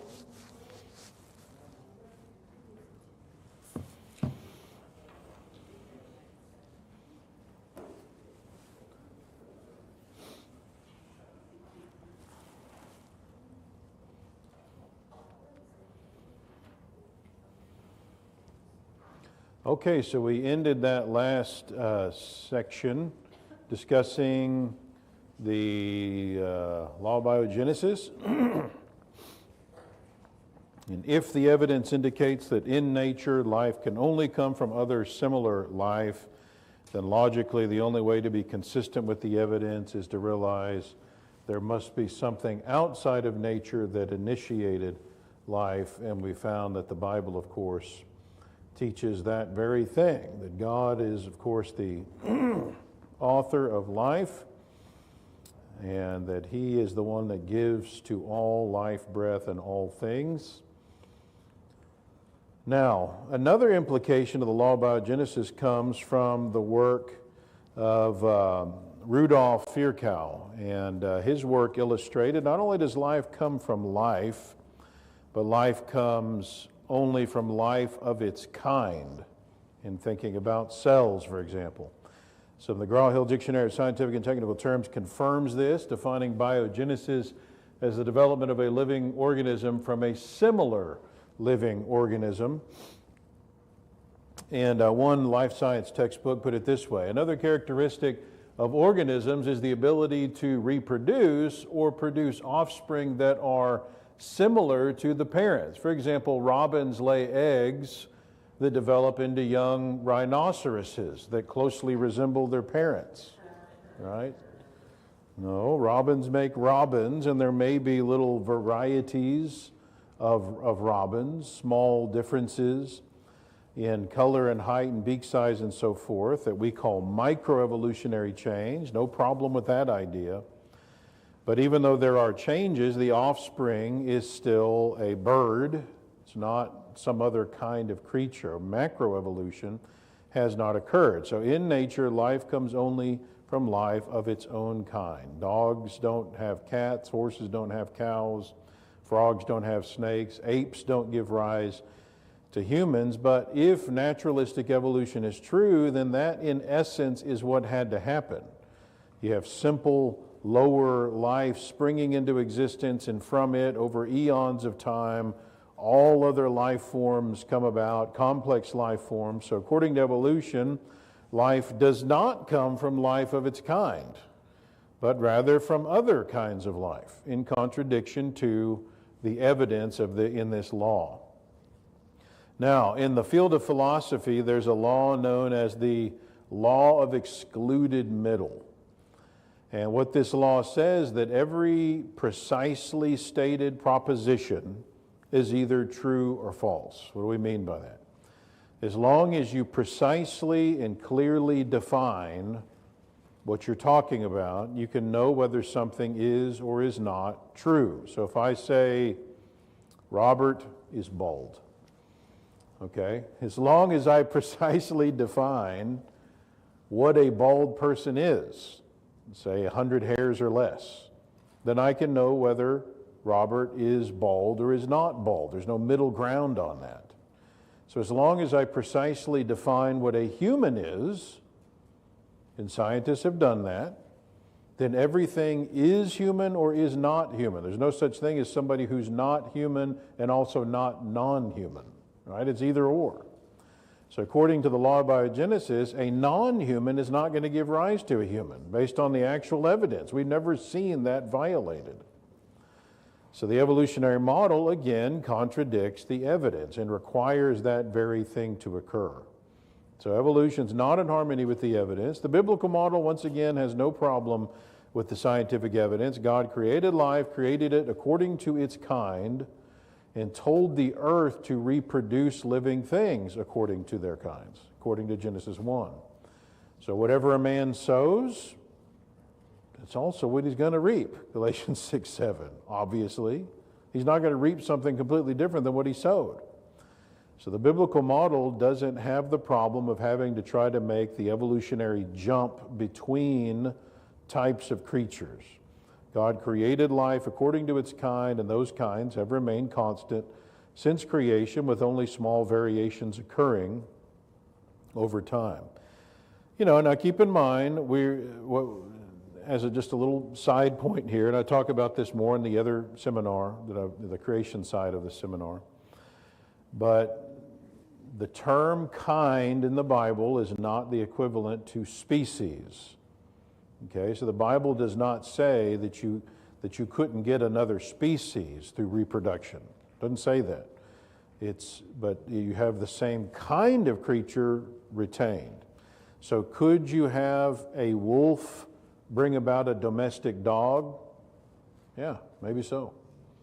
So the dog kind, we think, includes the wolves, coyotes, jackals, dingoes, foxes, right? All those dogs are within the dog kind. There could have been just two of those on the ark, two dogs, from which came all this variety within the dog kind. We think that is what is going on when we study that in creation science. And the same thing with the cats and the elephants. The elephant kind seems to include the mammoths and the mastodons and so forth. We've been able to study this out and figure out what's going on from a creation perspective. But all of these are microevolutionary change. And so we think that the biblical kind is something on par with either genus or family. You can't evolve beyond that. Everything stays within that group. But evolution requires you to get totally new kinds over time. The dinosaurs evolve into the birds, they say, right? And the Australopithecines turn into the humans, they say. Now, the idea that life comes only from life of its own kind leads us into another discussion about genetics and mutation. Darwin's evolution has itself evolved over the decades, interestingly, because evolutionists keep having to admit that it doesn't work the way that they thought it could. So it's changed a lot since Darwin's days. In fact, the idea of evolution itself did not originate with Charles Darwin. There's been forms of evolution around for millennia. He came along and developed the idea of natural selection. That was his kind of spin on the naturalistic evolutionary idea. And he came along at the right time in history for that to take off. And so a lot of times he's called the father of evolution, but really the idea didn't start with him. Now, this fundamental aspect of his version of evolution is natural selection. This is the idea that those species that are most fit, most suited to a particular environment for survival are going to tend to survive and thrive. And those species that aren't as well suited to that same environment, if they don't migrate, they're going to tend to die out. So essentially, natural selection is a filtering mechanism. And we would say, by and large, that's true. We don't really have a problem with that idea. The problem is that Darwin believed natural selection could be the mechanism to make evolution happen, where you could have molecules turn into humans, that all forms of life can come about from previous existing less complex life, starting with a single-celled organism. But scientists have realized that Darwin wasn't right about that, because natural selection alone can't cause evolution to happen. Stephen Jay Gould of Harvard, who's probably one of the most famous of evolutionary paleontologists of the 20th century, he said, the essence of Darwinism lies in a single phrase.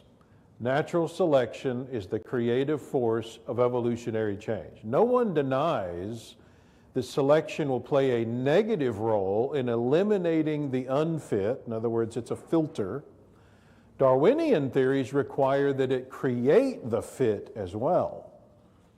All right? And that's where the problem lies. Evolutionists recognize they can't claim that natural selection could create the fit. There wasn't really a mechanism in Darwinian evolution to create new creatures. Dutch evolutionary botanist Hugo de Vries long ago said, natural selection may explain the survival of the fittest, but it cannot explain the arrival of the fittest. So evolutionists have realized natural selection doesn't cut it. It doesn't answer how you get new types of creatures. Sometimes they'll point to, and you'll see this in the textbooks, young people, they'll point to peppered moths as proof that evolution happens. And so the story is told that two types of English peppered moths were living in England during the Industrial Revolution. And most of the moths were light-colored and speckled, and that was said to allow them to be camouflaged whenever they were on trees that had a lot of light-colored lichens on them.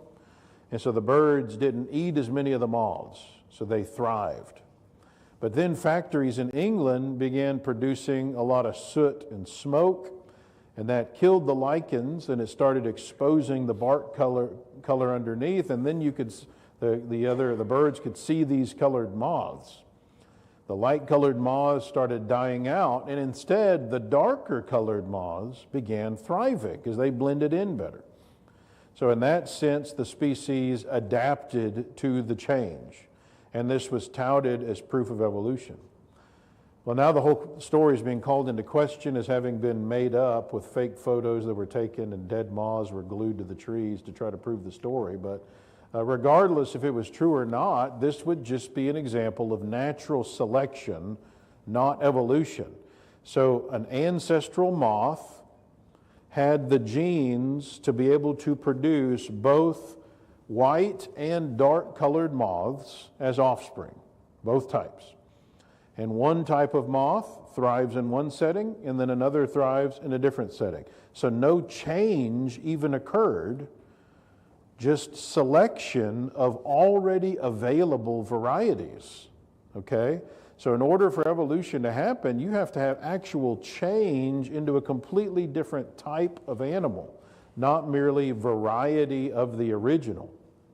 Well, in biology textbooks, evolutionists often point to Darwin's finches as proof that change can happen, that Darwinian evolution is true. So when traveling to various islands of the Galapagos, Darwin noticed similar birds on various islands. They were different, but very similar, and there were differences in beak size and shape and color, for example, of the finches. Okay, so notice the different varieties of finch beaks that he was drawing, and he postulated that they're all related, they're all cousins. And the various similar species, he said, must have emerged from a single ancestor, maybe over in South America, that then moved over there to the Galapagos Islands. And so he then jumped from that and inferred, well, maybe all life could have come about from a common ancestry in that way.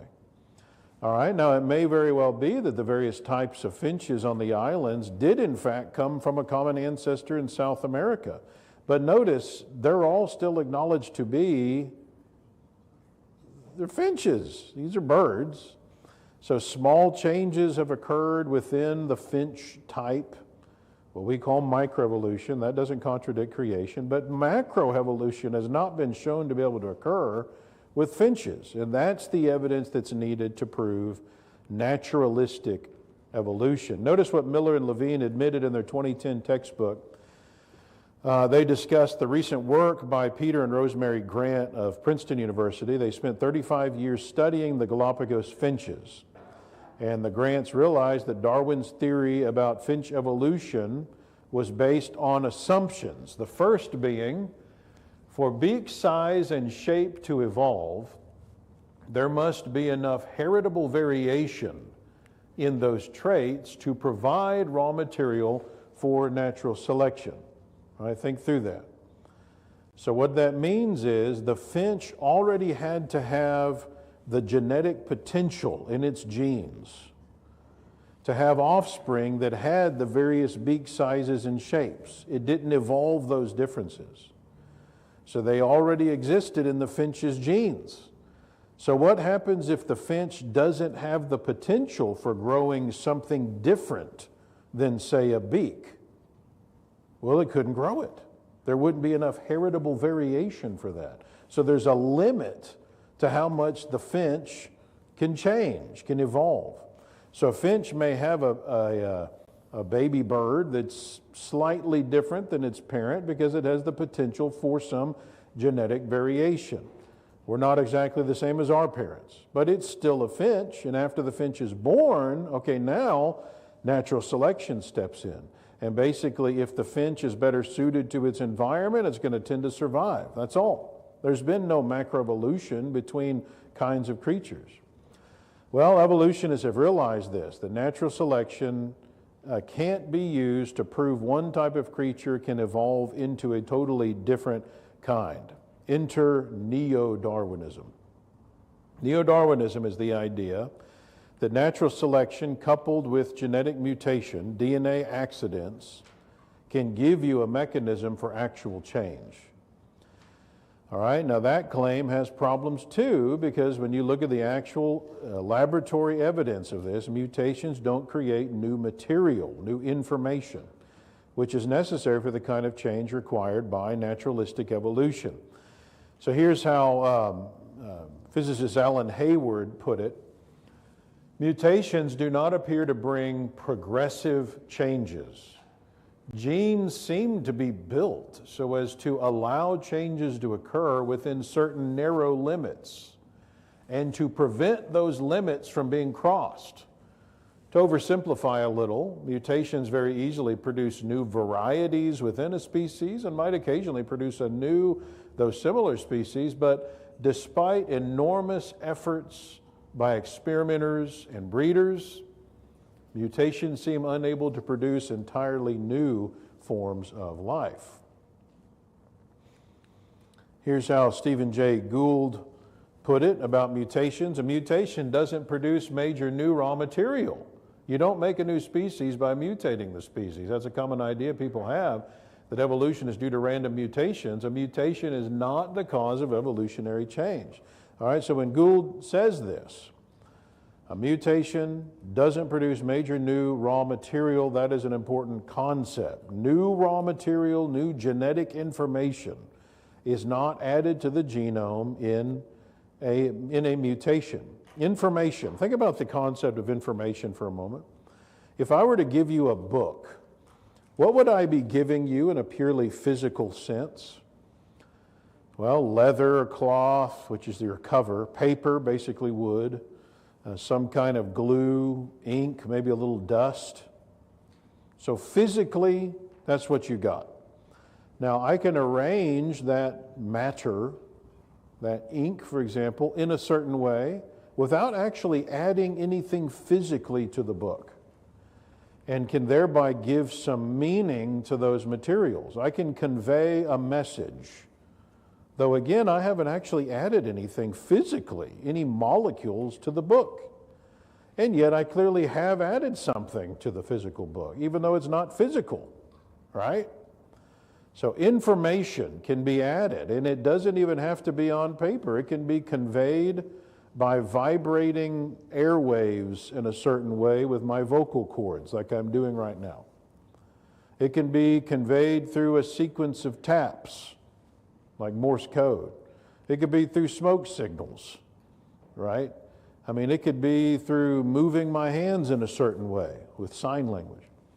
But in none of these examples is there anything about the physical motions or sounds that in and of themselves inherently means anything or is anything, physically speaking. Now, we assign meanings to these physical actions or sounds, but if we didn't, they wouldn't have any meaning inherently. Information is being passed, but it's not physical, but it clearly exists, right? Information scientist, professor and control engineer Werner Gitt, retired director of the Information Technology Division at the German Federal Institute of Physics and Technology. He said, many scientists therefore justly regard information as the third fundamental entity alongside matter and energy. So information is real, it exists. In fact, we know biologically it's packed into our DNA. There's information there. It's what makes us physically what we are, and there's a passing of this information that makes sure that our offspring are also the way they're supposed to be. So in the printing of a book, or even the copying of a book file electronically, have you ever noticed if you try to copy a book onto a flash drive, and then you try to open it on another computer? Have you ever opened a file and it's messed up? You had problems with that file? There's some kind of error that happened. Those are mutations, right? Those are like digital mutations. And this happens if, let's say, you're trying to copy a book.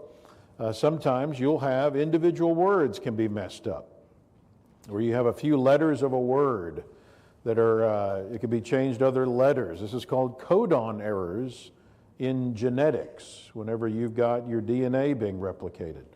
Duplication can occur. This is the idea that words, sentences, even entire paragraphs could be duplicated in the book somewhere. Translocation can occur, which is the idea that chunks from one part of the book could be moved from one area of the book and inserted into another area.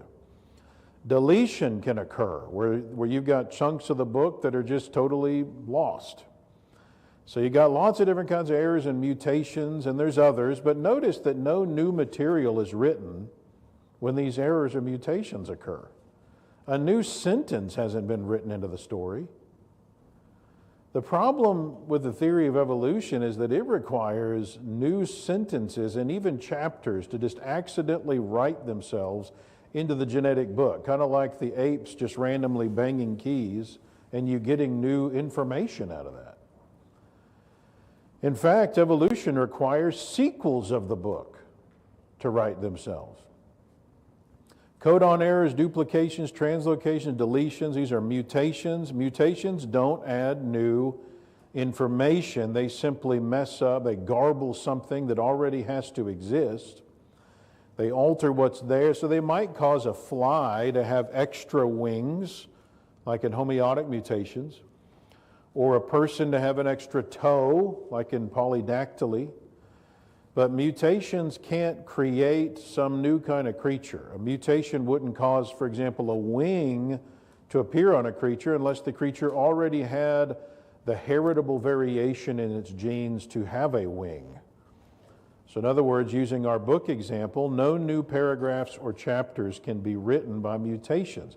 And what that means is that if a living entity doesn't already have the genetic code to grow some new part, it can't grow them. So sorry, if you don't have antlers in your genes, you're not going to be able to grow those. Evolution would say maybe you can. If you don't have tank tracks in your genes, sorry, you're never going to be able to roll on over to your neighbor's house and carry out a tank assault. It really doesn't matter how long you mutate. Now, what about bacteria that have evolved a resistance to antibiotics through mutation? Have you heard about this? Is this an example of evolution from mutation?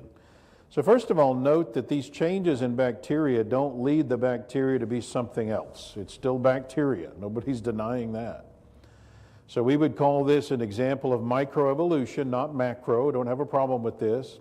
So to take an example like that and jump to the conclusion that therefore a bacteria could evolve into something completely different, now you're jumping beyond the evidence. You're being irrational. You're drawing conclusions not warranted by the actual evidence. But also notice that the antibiotics don't trigger the mutations, as though the antibiotics were present, so the bacteria responded to the antibiotics intentionally and like changed themselves so that they could survive, as though they intentionally adapted to the antibiotics. Sometimes that's how evolution is portrayed. It's like one day this horse is trying to eat a tree leaf, and it just strains its neck, and so it turns into a giraffe because it needed to stretch its neck out, right? Which is the Lamarckian idea of evolution.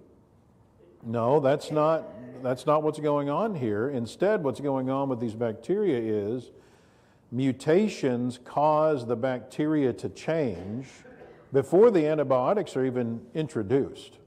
So then those bacteria that already had these mutations stick around because of natural selection. Now also note that those mutations don't add information to the genome. These are just accidental mistakes that happen to help the bacteria survive. It's a very rare scenario. So they have to have already existing information that can then be tampered with in the mutation. A lot of new information. But here's an illustration that highlights why these mutations aren't really helping the species. It's not causing macroevolution. De-evolution is really what's going on, not progressive evolution. Let's say you had a bacteria and it has a right and a left arm, okay? And when an antibiotic was used, it killed the bacteria by attaching itself to the left hand of the bacteria. So that was the antibiotic's mode of attack, through the left arm, okay? Well, what would happen if a bacteria randomly mutated so that it didn't have a left arm? Well, hey, the antibiotic wouldn't be able to kill it. It's going to survive.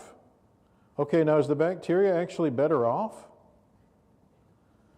Okay, now it can survive an attack by that particular antibiotic, yeah, but it's now a weaker species. It's crippled. It hasn't evolved into something other than a bacteria, and it hasn't really been a net improvement in the species as evolution requires. No, wait a minute here. You say mutations don't add material to the genome, but don't duplication mutations add material? Duplications are mutations that duplicate nucleotides or chromosomes, and in that sense, they do add 2 times the same information to the genome in those areas where they occur. But notice what duplications do. Try to read the screen. Duplication of material doesn't add new information. It just repeats already existing information and causes problems. It's not like you want mutations to happen. It's not new information. If anything, it's creating chaos. Entropy and degeneration and disruption of the genome, not evolutionary progress. Mutations are not a good thing. They're not the means of positive evolution into some other great creature that's going to be more fit. Remember, evolution is saying the more fit species are going to survive. So you need mutations that are going to make you better. That does not happen according to the laboratory evidence. Extremely rare is there any kind of positive function that's created by mutation. Neo-Darwinism relies on mutations, and it doesn't give you a mechanism for cell-to-human evolution, which is why, for example, Pierre-Paul Grasset, who was the chair of evolution at the Sorbonne in Paris for over 30 years, he said, no matter how numerous they may be, mutations do not produce any kind of evolution. When you look at the lab evidence, that is true. And I've got an article, for example, of looking at fruit flies. Fruit flies are a great test case for evolution because they reproduce so fast. And so they've been used. They've done experiments with fruit flies to see, okay, what happens whenever you've got the human equivalent of tens of thousands of years worth of generations and mutation accumulation. Did the fruit fly change in anything else? No. So they started introducing, like trying to mess it up, to try to mutate it. And so they created some really mutated weird things, there's a wing growing out of its head and, like an antenna growing out of its abdomen and stuff. But it's still, they recognize, okay, it's still not doing. It's not creating anything new. It's just taking already existing things and jacking it up, with extra blind. There's a blind fly, So they've mutated the snot out of these things, but they're still fruit flies. They're just disturbed fruit flies, right? Like Gould and Hayward, evolutionists Lynn Margulis and Dorian Sagan came out and strongly expressed their disagreement with the idea that genetic mutations could be the mechanism for evolution. They said mutation accumulation does not lead to new species or even to new organs or new tissues. So evolution needs this life to start and then evolve into something totally different. Neo-Darwinism theorizes mutations can cause that, but in reality, that kind of evolution requires the addition of libraries and libraries of genetic information being added to the genetic code, raw material that simply can't come about due to random mutations. Now, if you would like to dig into this subject more, I recommend this book. This is not written by a member of the church, but this guy, John Sanford, who is a population geneticist, was a Cornell professor for years, wrote the book Genetic Entropy and the Mystery of the Genome. I think I have a copy back here for sale, and we have some on our website. And you can do a deep dive into this subject where he just really deals with this subject conclusively on the neo-Darwinian idea. So the science we've looked at in these first, what are we at? No, 4 sessions, is the equivalent of mounds and mounds of scientific evidence. It totally dismantles 4 of the fundamental planks of evolutionary theory. And keep in mind, though, a couple things about these laws. It's not even that there couldn't necessarily be some situation where, for example, life could somehow come from non-life. That's really what they're saying. Well, maybe there's just some situation that can happen. That's not really the issue. It's that, number one, there is no evidence for that. So if you continue to believe that, it requires a blind faith. And number two, does it make sense to build an entire belief system and even build your life? Like, you go off to school and you study evolutionary biology. You've built your whole life on the remote possibility that you could somehow get life from non-life when there's no evidence for that? Will you devote your life to this, to the idea that there is no God, when there's no evidence for one of the most basic requirements of your entire belief system? That's irrational to do that. It requires a blind faith. These guys will go and go, I've got a PhD in evolutionary biology, so you need to listen to me. And if you don't have a PhD in evolutionary biology, then you are not qualified to discuss evolution. Okay, let's say you spent your whole life, you go and you spend 10 years of life after high school studying the boogeyman, and you get a PhD in boogeymanology. Do you really know more about the boogeyman than me? No, because there's no boogeyman, right? You've basically wasted your life, is what you've done. That is what's going on with academia, and young people, don't let them push you around and make you feel intimidated when they've got a PhD in boogeymanology. I mean, that's what they have. Guys going and getting PhDs in origin of life studies. I went to Cambridge and studied the origin of life. Okay, so how did life come? Well, we don't really know. Okay, well, then what a waste. What a waste of your life, what a waste of resources. That time could have been put into studying creation, studying the Creator, what God intended us to do with science. The works of the Lord are great, studied by all who have pleasure in them, Psalm 111:2. That's what God wants us to do, science. Scripture's loaded with it. But you're supposed to be learning about Him with this, not wasting your time studying the boogeyman. Sorry, I went down a little rabbit hole there. All right, remember this chart. We looked at the idea that the laws of thermodynamics and the law of causality prohibit the first 2 planks on the chart. The universe couldn't have created itself, it couldn't be eternal, and life requires a cause. That evidence that evidence alone is enough to disprove the idea of naturalistic evolution, but the creation model is in harmony with these laws. The laws of probability add further weight to the fact that those planks are not in harmony with the evidence and yet support the creationist contention. The law of biogenesis illustrates abiogenesis can't occur, and neither can macroevolution because life produces according to its kind. Again, the creation model is in harmony with that evidence. And finally, the evidence from genetics illustrates macroevolution can't happen. Neo-Darwinism, which is the mechanism for evolution, is false because mutations don't provide new information according to the evidence. And once again, the creation model has no problem with this evidence. It doesn't have to rely on neo-Darwinism to explain the existence of the kinds of creatures we see on earth today, because according to the creation model, God created all creatures according to their kind. The laws of science were written by God, and so of course you would expect them to be in harmony with the creation model. But when you study the evidence, the evolutionary model is riddled with issues. You know, a few years ago, Philip Yam, writing in Scientific American, he was talking about new ideas that get brought into the scientific community that contradict already proven science. He said, certainly there should be room for far out, potentially revolutionary ideas, but not at the expense of solid science. He's an evolutionist, right?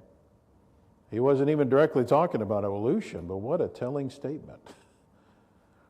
What can be more solid science than the laws of science? And what theory comes more in conflict with solid science than naturalistic evolution? It's amazing to me as to how evolution could be even deemed a scientific theory when it already contradicts known laws of science and has no supporting evidence for its most fundamental planks. If, upon gathering scientific evidence, a person continues to find constant contradiction with your theory and finds that there has to be this never-ending readjustment of your theory to try to keep it in harmony with the evidence, at some point you would wonder whether maybe your theory should be scrapped in favor of a different theory that doesn't have to be adjusted all the time. Wouldn't that be the logical, rational approach? And wouldn't it show you to have a blind, irrational faith if you are not willing to do that? Shouldn't a person be pretty suspicious of any theory that has to be continually revamped over and over throughout the centuries in order to keep it alive? I think so. In the book, Darwin's Dangerous Idea, one of the most famous atheists of the world, Daniel Dennett, said the atheist agenda must be indoctrinated in children at the earliest opportunity, including teaching children that parents who do not believe in evolution are lying to their children. Right? Niles Eldredge, another famous evolutionist and atheist, he said, I maintain my conviction that the real battleground is in the classroom. And he's right, and they have won that war. 87% of our country's young people are in the public school system where creation is outlawed. You can't talk about it. Instead, you get a constant diet of naturalistic garbage, and it is working to great effect in transforming our country. You know, the homosexuals understand this. They've got the younger generations already indoctrinated into being okay with that lifestyle. Hitler understood this and implemented it to great effect. In fact, I've got quotes where he said, you know, whenever you guys push back against my agenda, it doesn't matter because you're going to be gone. I've already got your kids. Right? He had indoctrinated the kids of Germany to believe in his system, and it worked to great effect. You know, how do you get a country to the point where they would be willing to do what the Nazis did? And the Nazis did ridiculously terrible things, and we think, surely, I mean, we couldn't get like that. How do you do that? How do you get a country where they're comfortable doing that? You get the kids. That's how you do it. You indoctrinate them before they can think clearly on their own, and you manipulate them into believing in your agenda.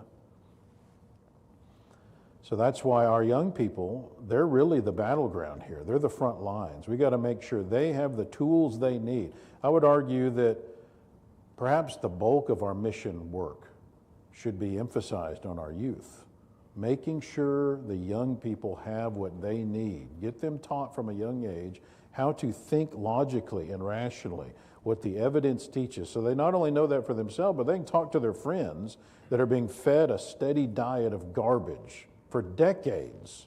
And of course that's going to affect their life.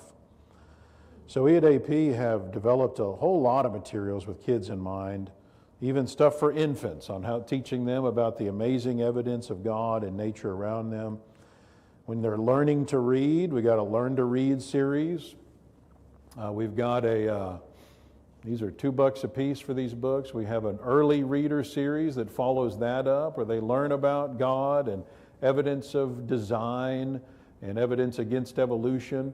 You know, Dick and Jane, Dr. Seuss, these are fine, but they're not really teaching you about God. They're not really preparing kids for the kind of things they need to know for their life. You know, why wouldn't you show them these kind of things? We've got a line of books that are just rhyming books for kids about Bible stories. If you're unaware of our monthly magazine for kids, Discovery, well, wake up, use this. This is a great tool. Imagine, you know, your next door neighbor's kids, you set up a subscription where every month for about $1.25 an issue, they get to learn in this beautiful illustrated, there's videos that the kids can watch that are with QR codes in there that their parents can let them watch these videos. There's activities in there. And they learn about God, they learn about science, they learn about Bible stories once a month. You know, what kid, you know, say a fourth grader, if he gets something in the mail, do you think he'll be excited about that? Have you ever seen kids get mail? It's like Christmas to them. Well, how about you make sure that they're getting something valuable? I always encourage the elders to be thinking in terms of not only making sure that all of their members that have kids are getting Discovery every month, but think about this as a mission effort. Okay, what kids in our entire city could be getting this? I know congregations that have made it their mission to get a subscription of Discovery sent to every home in their city that has kids. There's value to that. You know, those are the kids that then go to the public school in your area, and now they're getting taught truth to counter the garbage they're going to hear in the public school system. I'm a big proponent of making sure our kids, especially in this day and age, kids don't know how to sit still and focus in a sermon. They're too used to devices and watching things. So it's going to be hard for them to learn to listen to preachers. And yet, is that an important part of your life as a Christian? I mean, that's the primary mode that God used for evangelism and so forth, and for preaching. So I developed a line of worship notes books for kids as they age, to give them ways to stay focused more in worship. Dinosaurs Unleashed, extremely popular book we have at AP for kids. I mean, what kids don't love dinosaurs? So this teaches them about dinosaurs and the various species, but also from a creation perspective, and shows them amazing evidence that humans and dinosaurs coexisted, and even evidence in the Bible of these creatures. This is one of my favorite books at AP, even though it's for kids, because it looks like an actual scientific field journal, and it's sketches in there as though somebody is following the dinosaurs around after the flood, before Abraham, and he's studying these different species and telling you about them. So it's a really neat concept. You know, pictures speak 1,000 words, especially to kids, and evolutionists have long had a monopoly on dinosaur images. So if you picture in your mind dinosaurs, you might not think about the environment that is part of your dinosaur mental portrait. And chances are it's evolutionary based, and you don't even know that you've been influenced by that. Because if you think about what's in the picture in your mind, you would never have a bear there with the dinosaur, would you? Why is that? You'd never have a human there unless you happen to have seen one of our images. You probably have, maybe if you think about it, look a little deeper into the picture, you might have a volcano in there that's erupting. All right, there's things that are not going to be there, and there's things that are going to be there, and those probably are images that you've seen that evolutionists have portrayed. Why, for example, do they have volcanoes in there? Well, because the strata that dinosaur fossils are found in are loaded with igneous rock, which forms from volcanic activity. So they say, well, so the dinosaurs must have been living at a time where there was a lot of volcanic activity. Now, wait a minute. What if the fossil record is not a record of their life, but a record of their death in the flood? And the reason why there's a lot of volcanic activity is because there's a lot of volcanic activity associated with the flood. Well, now your picture is not really accurately depicting how the dinosaurs lived. Really, it's depicting how they died. It's a totally different mindset. So the evolutionary community interprets the fossil record totally different than how the creationists would interpret the evidence. If you want to understand what life would have been like with the dinosaurs, you need different pictures. So we started developing, we had a guy, Louis Lavoie, that illustrated our Dinosaurs Unleashed book years ago, and we had him have depictions of dinosaurs interacting with humans that gives other possible kinds of things. Notice James 3:7, every kind of beast and bird, of reptile and creature of the sea has been tamed by man. This is kind of depicting that idea. And so these are now blown up as posters, and we recommend getting these and putting them around, not just in your Bible classes, but in your kids' rooms at home. Put them in your entryway. One guy came up to me and said, "Hey, I posted one of these in my office at work, and I've had more Bible discussions based on that than any other thing he's ever done." Because naturally, people come in and are like, "What? What are you thinking here? Is this some kind of imaginary world you made up?" Well, hey, that's a great question. Let's talk about that. Now, you got to make sure you know their doctrine. You got to make sure you know how to talk about this. But it's a great opportunity to do that. We got a ton of classroom posters, and we hired Jeremy Pate, who's one of our graphic designers. He has developed dozens of posters for the VBSs that he's done that are great for just having in classrooms and so forth, and teach all kinds of neat things, very professionally done. This is one of my favorite posters. I suppose it's because I helped design it, maybe. At least the information is mine. It was a graphic designer that put it together. But whenever I was a kid, my mom taught the Bible, and she would use a timeline idea. And I loved that because, number one, I'm a visual learner. But number two, it helped to put Bible events in real history. Okay? It's not like Hercules, where you can't actually pinpoint that. But when you learn about David and Goliath, it's helpful to know exactly where in history he lived. Where to a kid, the Bible becomes alive. And you start correlating, okay, this is when you learn in history about the Assyrians, here's where this lines up compared to the Bible history, so where kids can do that. And you know where in the Bible, if you open up the book of Ezra, it's helpful to know, okay, when is Ezra writing? What's he talking about? Like, what's going on historically? And so it helped me to kind of to know where in world history are we, where are we at in the Bible, what's going on in culture and so forth. Let's see here. So this poster is actually 8 feet long. Okay, so it's a pretty big poster. You need some space for it. But it's got all kinds of information on here that is very helpful for evangelistic purposes. I'll kind of zoom in here and show you some more info on here. So we kind of show you where you're at in the kind of the dispensations of history, where the whenever the northern kingdom is being discussed, the southern kingdom, and how that fits into the main timeline. The blue here tells you what's going on in the secular world, where the Assyrians are and the Babylonians. Key biblical events that are happening as all this is going on. Where the Stone Age, Bronze Age, the Ice Age, how that fits in, the Iron Age. Whenever you get over to the New Testament, then we have the biblical events going on there and throughout the New Testament. And then what happens to the church after that? Where Catholicism takes off, where you have the schism between the Roman Catholics and the Greek Orthodox, where instrumental music gets added, where the Protestant Reformation happens, where the Restoration movement happens, all the different churches that come about. So a huge amount of information that's very valuable in helping kids to understand true history, Bible history, as well as the history of the church, that can be very helpful to them in solidifying their faith and understanding.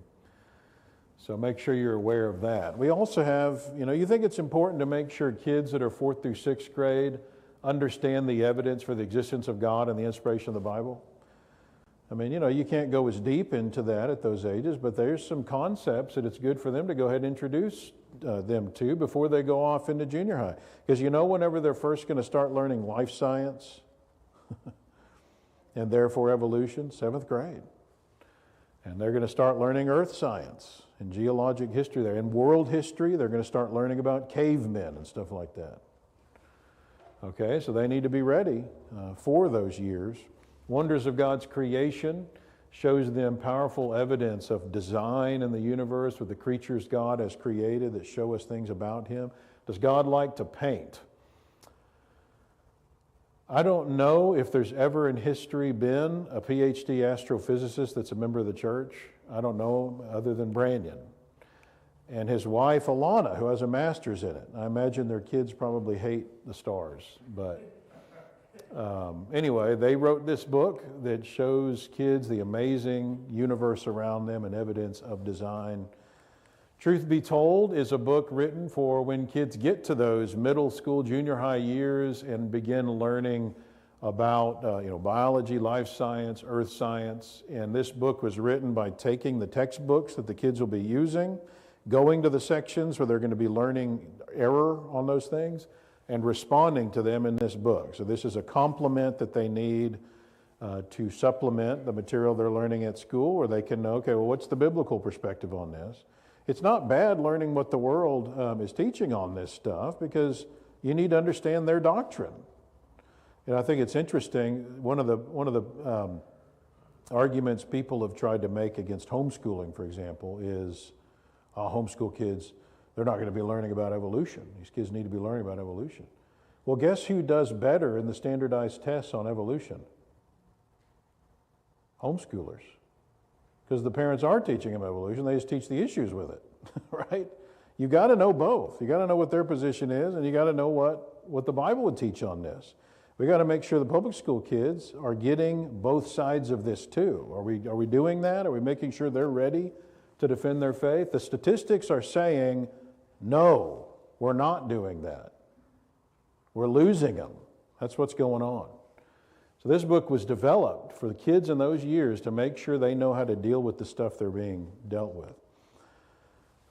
New cover to my flooded book. I need to update this. But this is written on about a 9th, 10th grade level. And it is bringing kids up to speed on the latest thinking in creation science, the evidence for the flood, teaching them really what can we know about the pre-flood world? What happened in the flood? What happened as a result of the flood? Talking about the Ice Age. So in the other seminar that I do on the creation side of things, a lot of this material I cover in that. And there is a website devoted to this book as well that where it shows you how to teach this to kids. Got lots of charts, a quiz site associated with it. Laboratories, lots of information here, and this is extremely important. Again, thinking about what's going on with our young people. The statistics indicating we're losing 40% of them whenever they go off to college.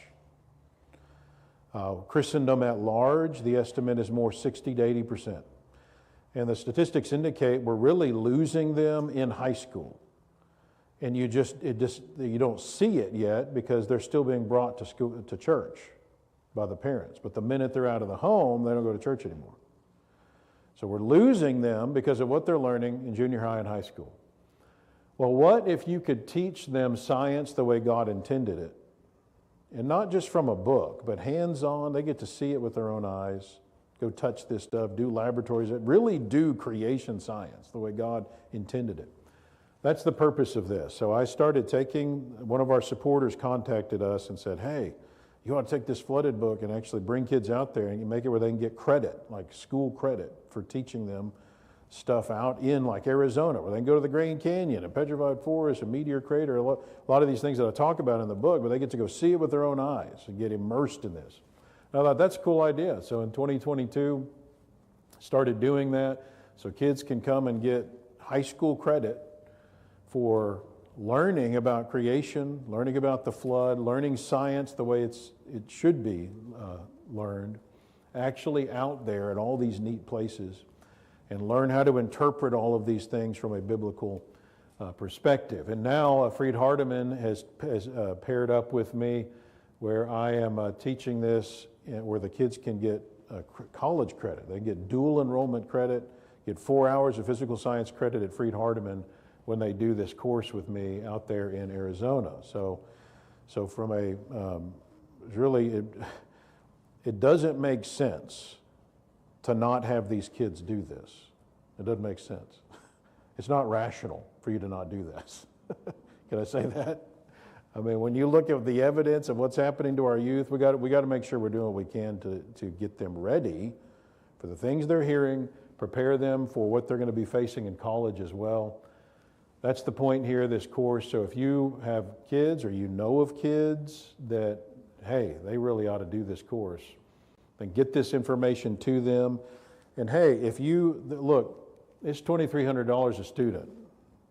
They got to get out there, and it's $2,300 to do this. It's not cheap. As you can imagine, it's cost prohibitive to a lot of kids to be able to do this. So if you want to help other kids be able to do it, you want to make some donations to make that possible. I've got some people that do that and make it where I can offer some scholarships to other kids to be able to come that couldn't otherwise do this. Contact me about that, and I will definitely take your money and put it to good use. Because remember, think in terms of mission efforts here. This is the kind of thing we got to be putting our money towards, to help kids get them ready so that the church is not gutted like the statistics are showing. So a lot of adults come up to me and say, hey, I want to do this, but I just don't want to do it as a course, right? I don't want to do all the coursework. That's what this one is. This is more like a vacation. It's called the Flood Experience. And instead of a 12-day thing that's heavy, I mean, the flooded course is like 8 in the morning till 10 at night for these kids. I mean, it's intense. We're studying constantly.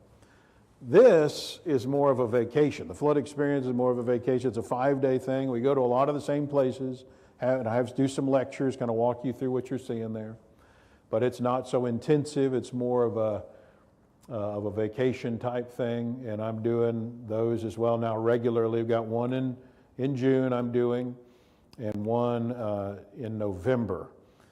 And you would think in June it's going to be super hot, but you're actually up on the Colorado Plateau. It's actually really nice and cool up there. It's not super hot at all. If you're down in Phoenix, okay, that's where it's hot. But the Colorado Plateau is like a mile up in elevation. It's really nice and cool up there, even in June. In November, there's snow up there. So it'd be chilled out a lot of times in November there. So I've got flyers for these back in the back if you're interested in that. I also have tours that I lead at the Creation Museum, an Ark Encounter, and a cave. Since I study caves to show evidence that they're formed in the flood, and I've been to over 80 different caves now and studying those.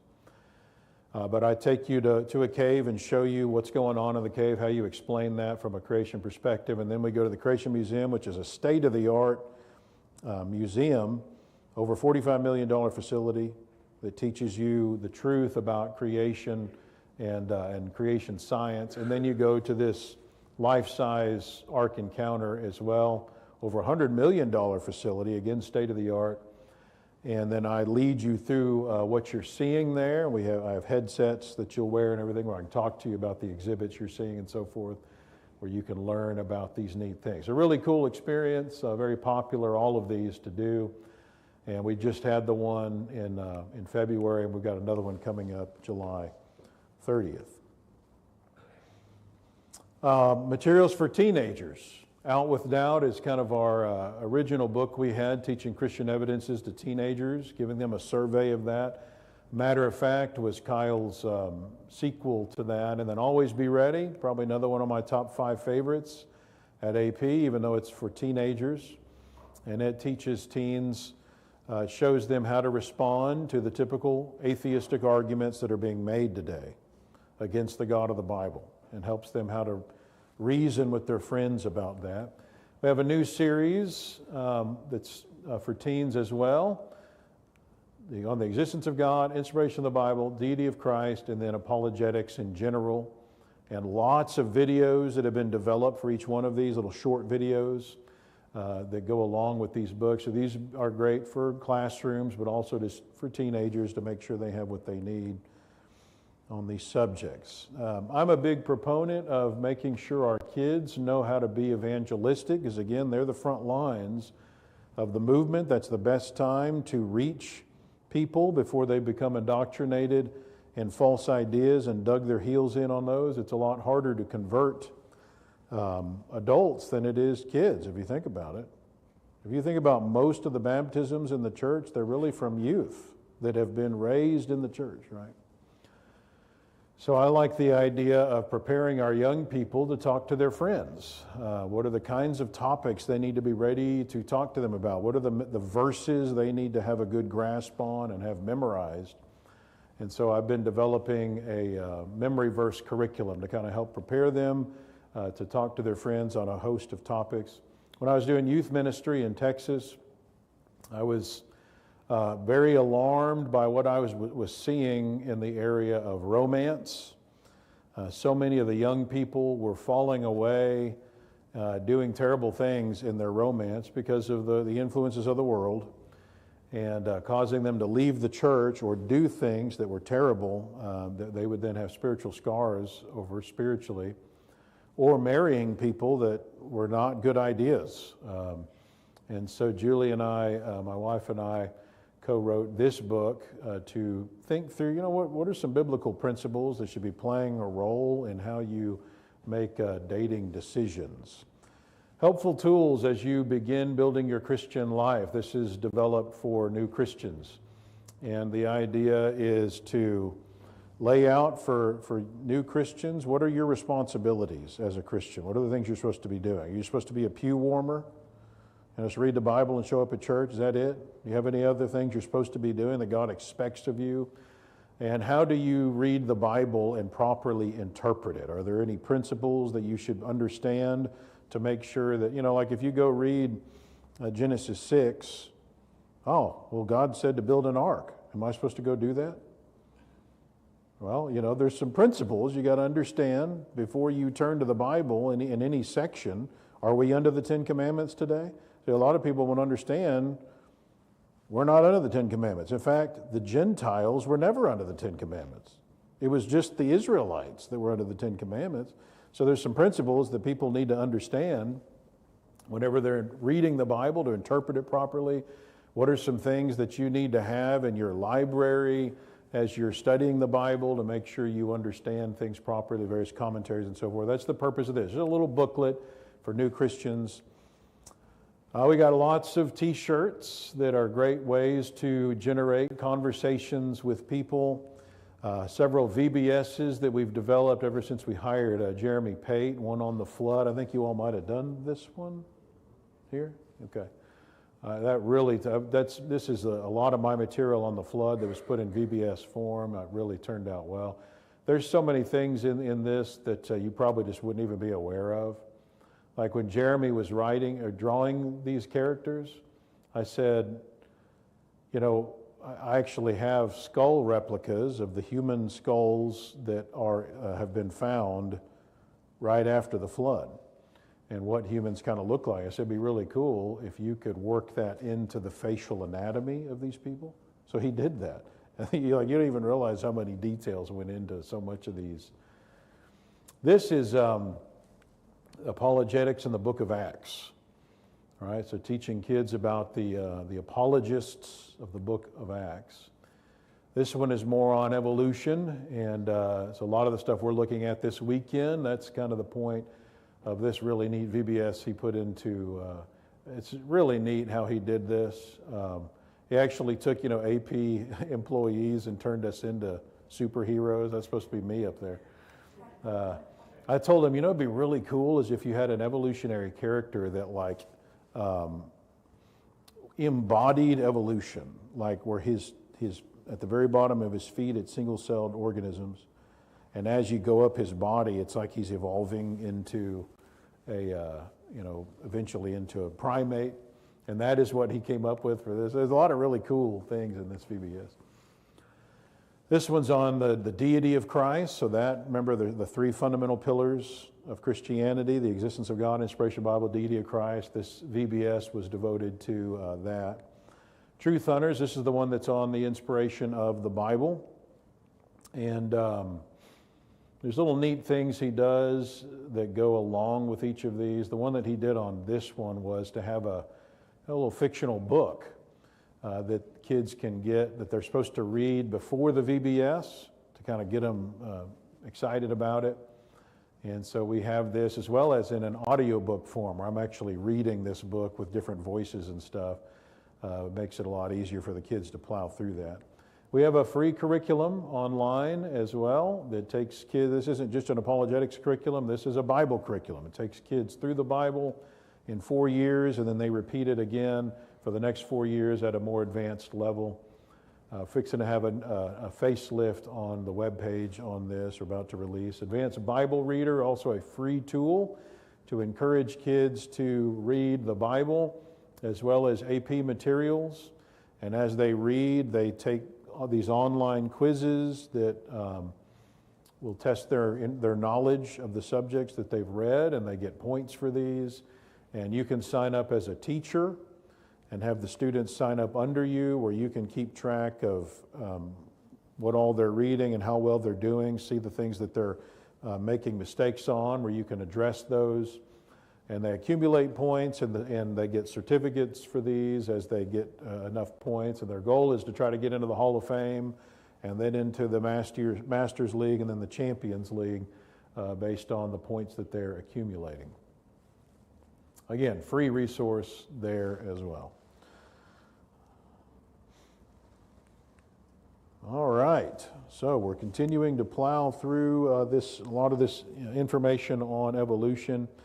In our next sessions, we'll start looking at specific evidences that are given for Darwinian evolution that students will see in their textbooks, and we'll start responding to each of those as well. A lot of information, but again, appreciate your attention so far. Hopefully you're learning some things. Hopefully it hasn't been too dry for you.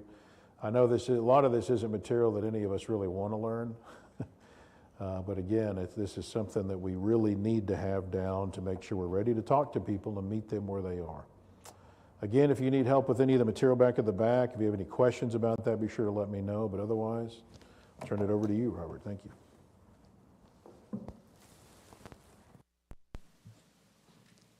Okay, we do have a sandwich meal prepared over in the fellowship building over there. We're all welcome to go over there. We'll have a prayer when we get over there. That way we can include the workers and everything over there in that as well. And we will return back here at 1 o'clock and have our last two sessions of the day. Again, I appreciate everyone being here. And if you didn't hear, tomorrow, 9:30 rather than 9.